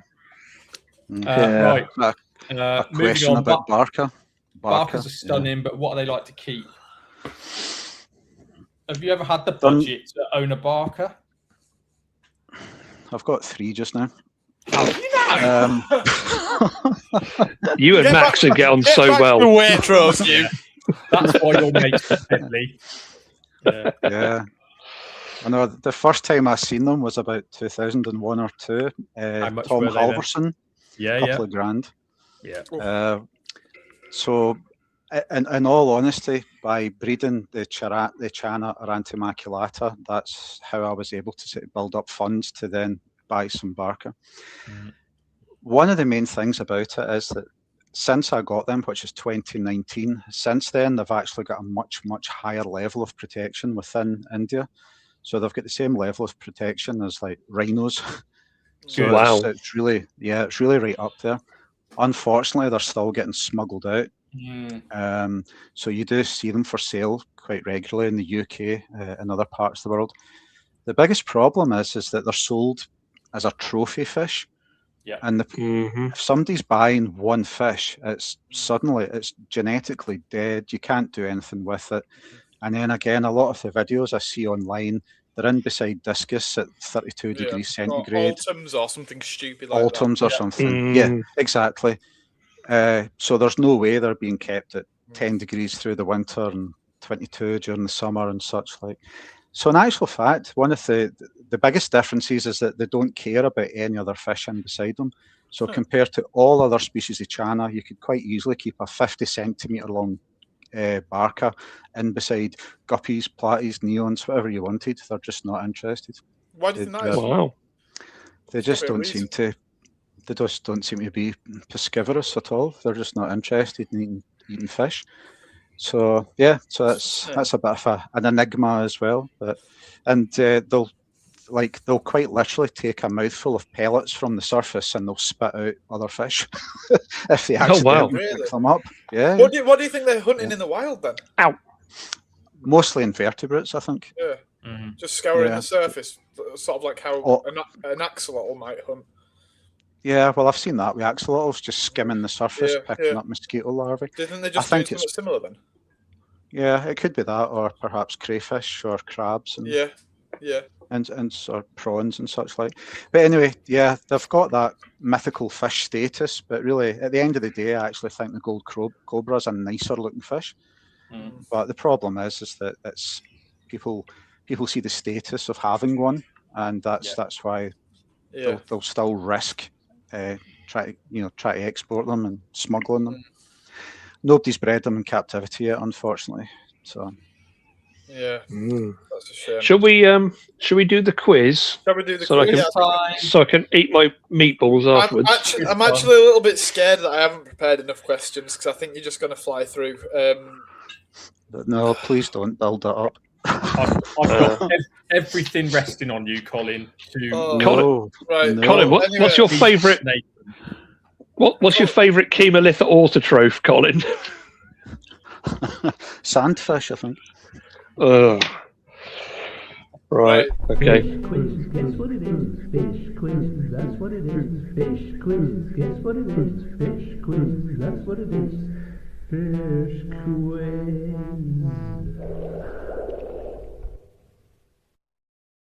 Love that jingle. Love it. It's really amazing. good, isn't it? Right. Yeah, stuck in my head for another couple of hours. Fish quiz. Oh, Jeremy, you doing the honours? Yeah. Okay. 3, 2, 1, go. Through which country does the Fly River flow? Papua New Guinea. What type of fish is a procatopus? No idea. In taxonomy, what does pseudo mean? Not similar to. Bitanniata, Rosita, and Iniridae are members of which genus of cichlids? Heros. In what country would you find Erisius waware?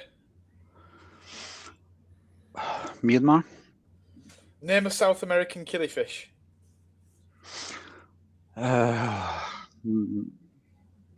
Symphonictis gilberti. In what country is the brand King British based? Britain. Caridina cantonensis are more commonly known as. Penis fish. Is it Caridina? Stop.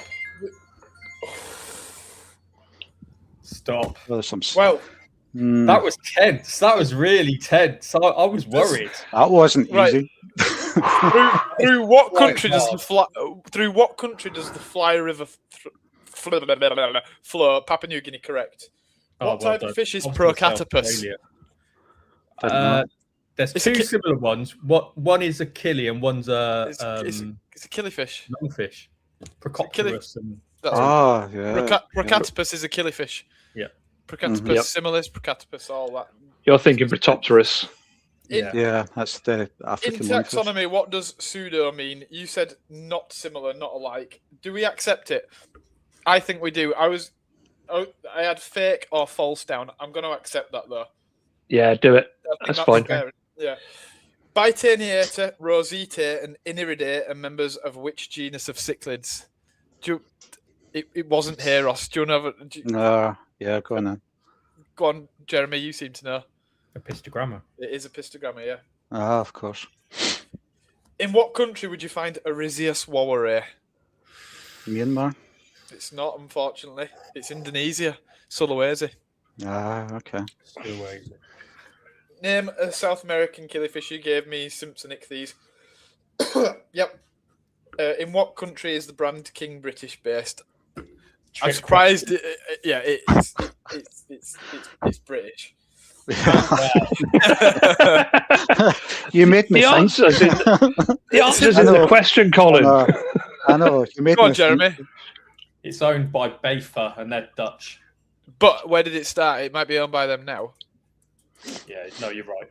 It was. Do you know what? It's just down the road from me. Is where it started. Literally 2 miles in that direction. Yeah, serious. Anyway, Caridina cantonensis is more commonly known as. Go on, Jeremy. B shrimp. I would accept B shrimp, crystal shrimp. I was thinking, is it Kandaru or something? What's it called? Kandiru. Kandiru. That's what I thought. So, and this is really interesting, is this? Because, Colin, you got 4. Oofed. The worst? Not the worst. Not the worst. Not the worst. Not the worst. It puts you 1 point below me, and it puts you on Hasbullah's navel, just here. And somehow, of all people, Nathan remains at the top. And now I think that I went really, really easy on him. So I think Collins were really hard, actually, to be fair. Collins were difficult, to be fair. Do you think they were? Have I got harder with the questions? With that set, yeah. No, you've done a sort of inverse bell curve. You started really hard with me, and then you got easy, and now you've got hard again. Give over. You had the easiest set of questions of all. Bollocks. To be fair to Colin, he's probably spent the week revising African rivers as well, and you didn't ask him one. No, but he got the river question right. How many people would have got Fly River right? You know, it's not an easy one. Yeah, I'd have tanked on that. I'd have got Wawaro right. I wouldn't. Would you not? What would you have said?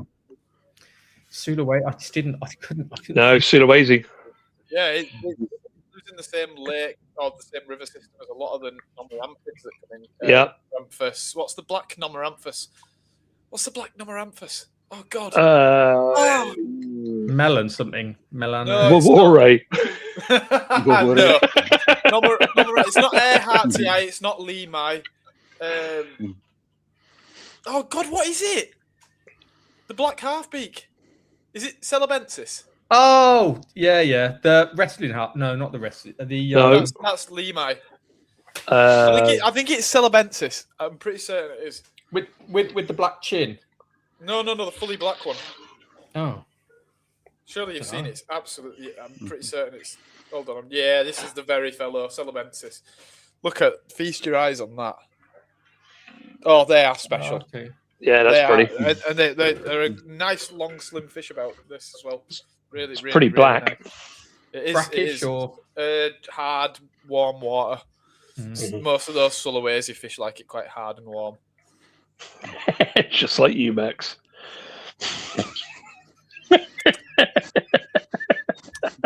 I regretted that the second I said it. Lemai's the wrestling half-beak, Alan. That's the one with the curly chin. And then yeah, there's a few other number. I'm just kicking around. Colin, look, it's not the worst we've had. No, it's okay. I'm going to go downstairs and take a hammer to my fish tank. I think.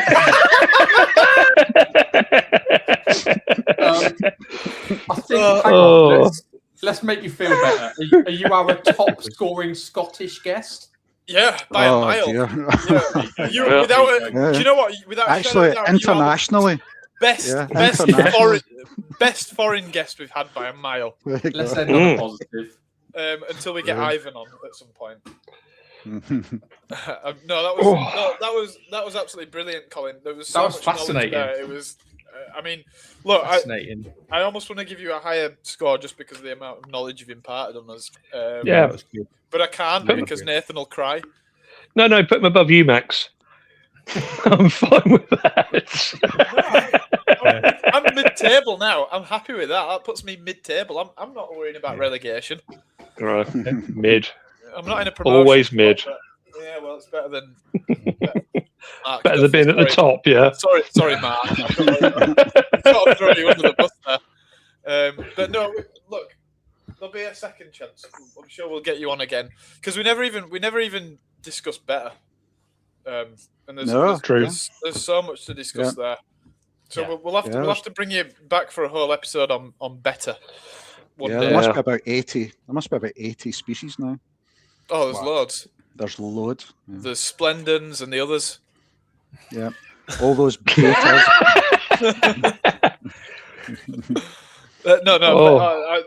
Well, you know, I've kept a few better. We could definitely talk about that. Beta, Max, beta. Bader. Half Moon Plaquette Bader. Did not miss a minute. Thank you very much, Denning. We don't actually know who Denning's from California.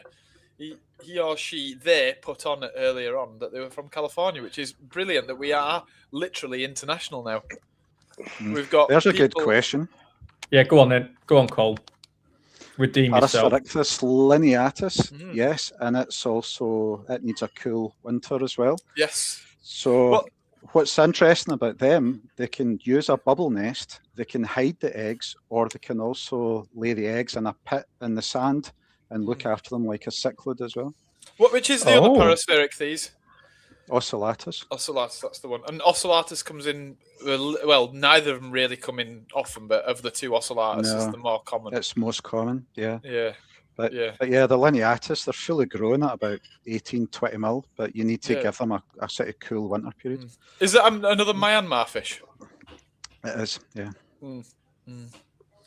VHS beats the Betamax Bandit. Do you remember him, Nathan? Jesus Christ, let's get back. Gosh, yeah. No, that was brilliant, Colin. There's so much more we could have discussed, but once again, we've run out of time. I'm gonna call out the YouTubers and the influencers, by the way, just before we disappear, because I'm sorry, but there's nobody on YouTube where you can go and watch and get that much information from one video. It just isn't a thing about fish anyway. And I'm sorry, it makes me cross that we don't have 9,000 viewers because there's so much knowledge. 9 million. 9 million. The entire population of Uganda should be watching this thing. 7 billion I'll settle for. Yeah, but seriously though, on a serious note, what are people watching? Like, there's so much knowledge here, and also we've got Jeremy, Nathan, and Colin.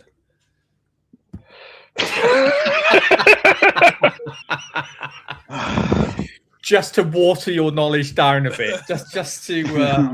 It's got to be done, but no, but just to bring the level on a down. real note, that was absolutely brilliant. And you can, if you're watching YouTube, you can go and look at somebody plant up yet another free tank that they've been given to boost their ego with some crappy pieces of Valis and stick some Micro Devario Cabote in there without any information at all. Or you can come and listen to Colin Dunlop just knowledge drop some insane experience. About black ghost knifefish spawning into a coconut husk sandwich. Do you know what I mean? That's cool. If you go on any other YouTube, the other YouTubers can't even pronounce the name right. They'd say black knife ghost fish. Yeah. I mean, just to think back to a conversation I had with a fish YouTuber who's going to remain nameless for the purpose of this conversation. I remember a fish YouTuber trying to lord it up to me about the number of subscribers and viewers they had. And I just had to point out to them then, I was like, hang on a minute, you've got X 100,000.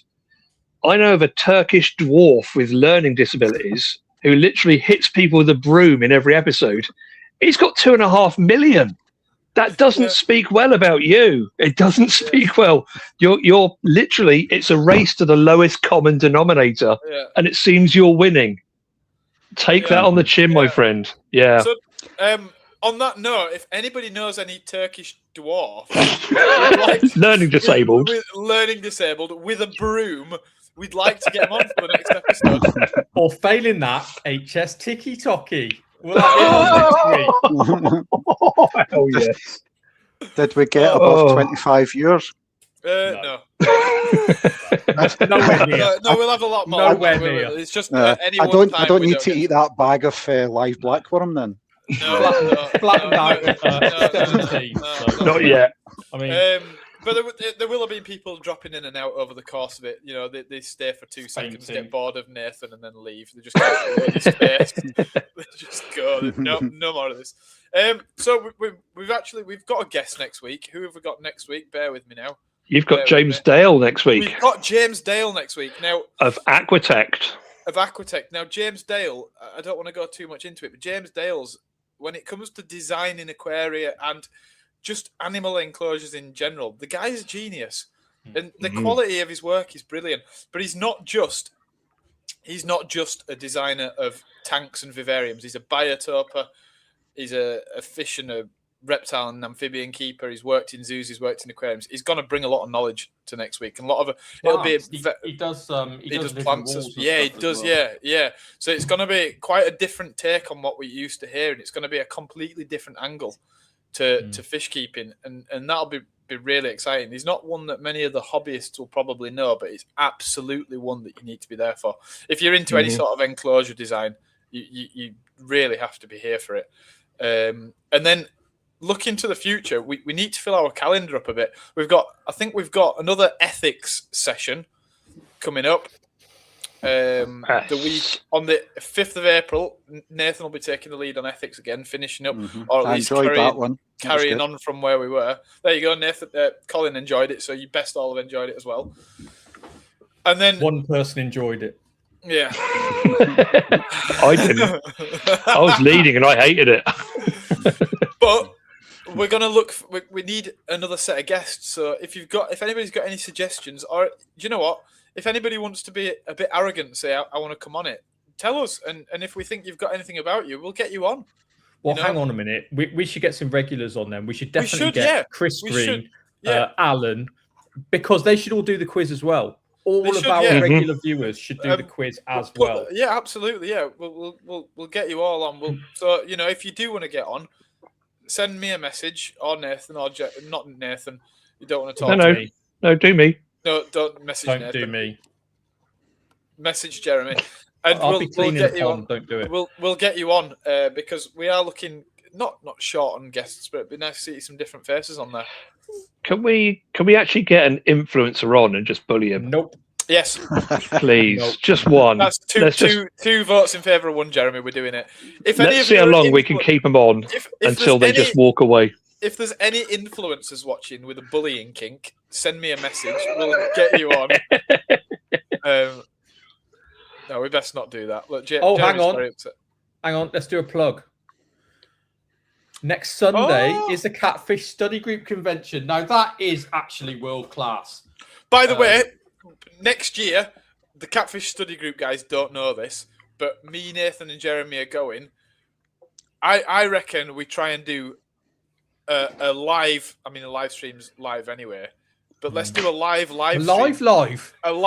stream at the Catfish double live future.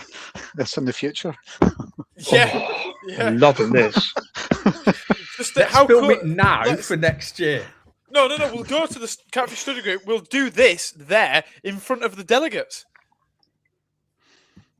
Steve Grant, make it happen. We're so going to get bullied. I'm here for it. Oh no, I'm 100% here for it. I think that'd be brilliant. It'd be a great laugh. For those who haven't been, I was about to tell people about the Catfish Study Group, but all of our 17 viewers know it better than I do. So there's no 6. One's just dropped off. One's just gone.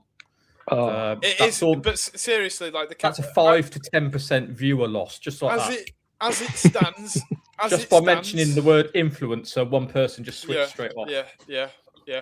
I actually think that 16 there is in thousands. I think it's 16,000 watching. Yeah. So I think they round them, like it. Less zeros. I thought it was like money being pledged or something. Oh, right. No, it's definitely not that. Like comic relief. But Catfish Study Group probably is, I would say, the largest freshwater event of the year. It's the most high end by a mile. But is it the biggest? I'm not including things like koi shows, although I probably should, but I'm not going to for tropical fish.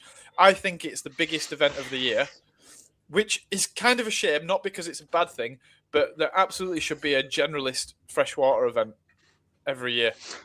Preston, I've done that. It used to be. How good was Preston? And we've just had Preston Acrest are having a convention this year in July. We'll see how that goes. Maybe next year we go and we MC it for them. Jeremy, what do you reckon? So I was talking to Steve Spencer the other day about Preston, because I go about once every 3 years, which is sacrilege. I should go like every month or whenever it's on. They still get over 100. What a successful club that is. Lovely. But I just think when you think about it, there could be something so much bigger. Do you know? We I don't know. I could be wrong, but imagine a big event once a year or whatever, and we get the likes of Colin and Steve Grant, all these people that we've had in to come and talk, and it could be brilliant. It could really be brilliant. We should do like a live Ask the Experts panel thing. PFK's done that a few times over the years, but not very well. No, they would do that. We should get everyone up on stage. Would they? Yeah, they did. I've done presentations at Preston a couple of times. And after the evening meal, we would have an Ask the Panel. So that was your guest speakers for the day. And then there was some questions that were pre-made, and then the rest just came from other people in the room. It always worked really well. Yeah. And Alan's just put to follow Colin's feature, the AAGB members weekend is next month. If you're alcoholic, that's a really good one to go to. I'm joking. It's not. It's the Anabantids Association of Great Britain. It's not Alcoholics Anonymous. But it's. Do you know what? I've never been, but by all accounts, there's some great people there to talk about Anabantids. Well, let's go. And we need to do something. We need to arrange something for next year and get something going, because all these brilliant clubs. Imagine if they all sort of got together and made one super convention and had the best people there. We wouldn't be invited. We should also meet up in a shop like we keep threatening to, but the only way that would work is if we all went to the CSG and barbecue at Maidenhead with everyone else. The in-store barbecue. Barbecue in the gravel aisle at Maidenhead. We've already discussed it. It's happening. Yeah. Let's go and have it in an empty Wildwoods. Yeah. Well, the last time me and Max met each other, we went to Pier, didn't we? We did, yeah. We did, yeah. It was easy. Followed by that date that we had. Jesus. No, we did. But yeah, we could absolutely go to. There's got to be some shops we could do some meetups in the near future, and we'll go down and we'll have a meetup somewhere in the middle. We've got Wharf. We could definitely do something at Wharf, I'm sure. Alan, make it happen. Alan's watching. Alan from Wharf. You'd have us, I think. Probably not. Yeah, But- well, I haven't done my weekly plug for Sweet Knoll, so we could always go down there. Yeah, go on. Tell us about Sweet Knoll. I haven't really got anything about Sweet Knoll this week. They haven't really fed me anything, so yeah, I'm still getting paid though. No, It was on. There we Sweet go. Knoll was on TV the other day because the Teletubbies got mentioned, and they showed the aerial shot of what used to be Teletubby Land. there we go. You're doing my work for me. I'm still getting paid. I don't care. Well, there we go. That's Alan from Wharf. He's saying, let's do it. So we're having a barbecue inside Wharf. We'll see you all there. Can we have I look indoor forward to it. fireworks as well?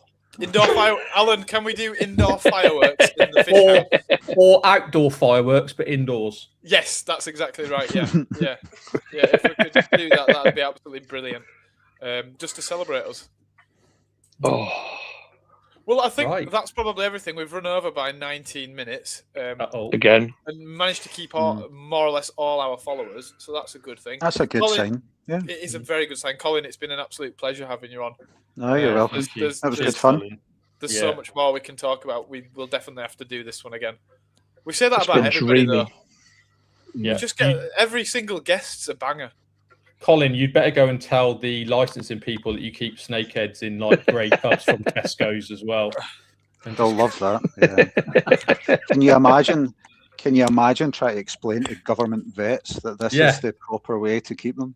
Yeah, no filter, no heater, no light.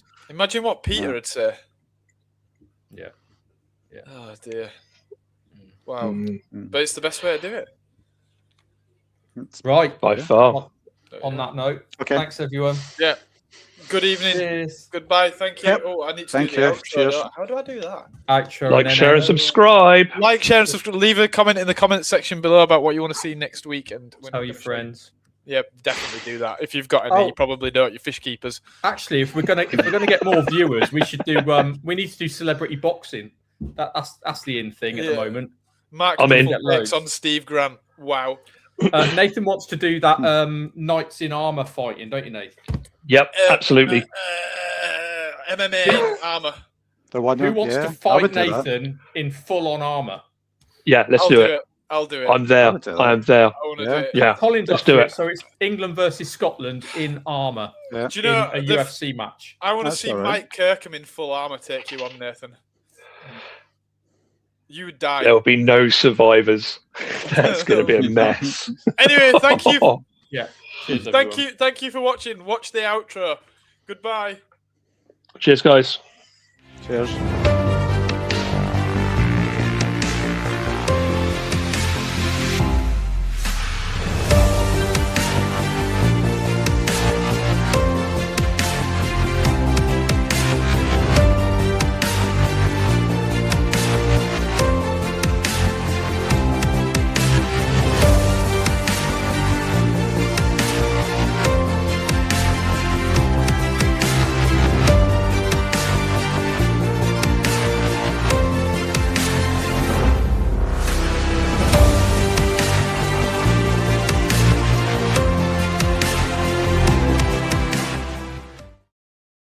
Oh God, how do I end it? Oh, I wasn't sure you'd still be here. I'll do it. It's done, I think.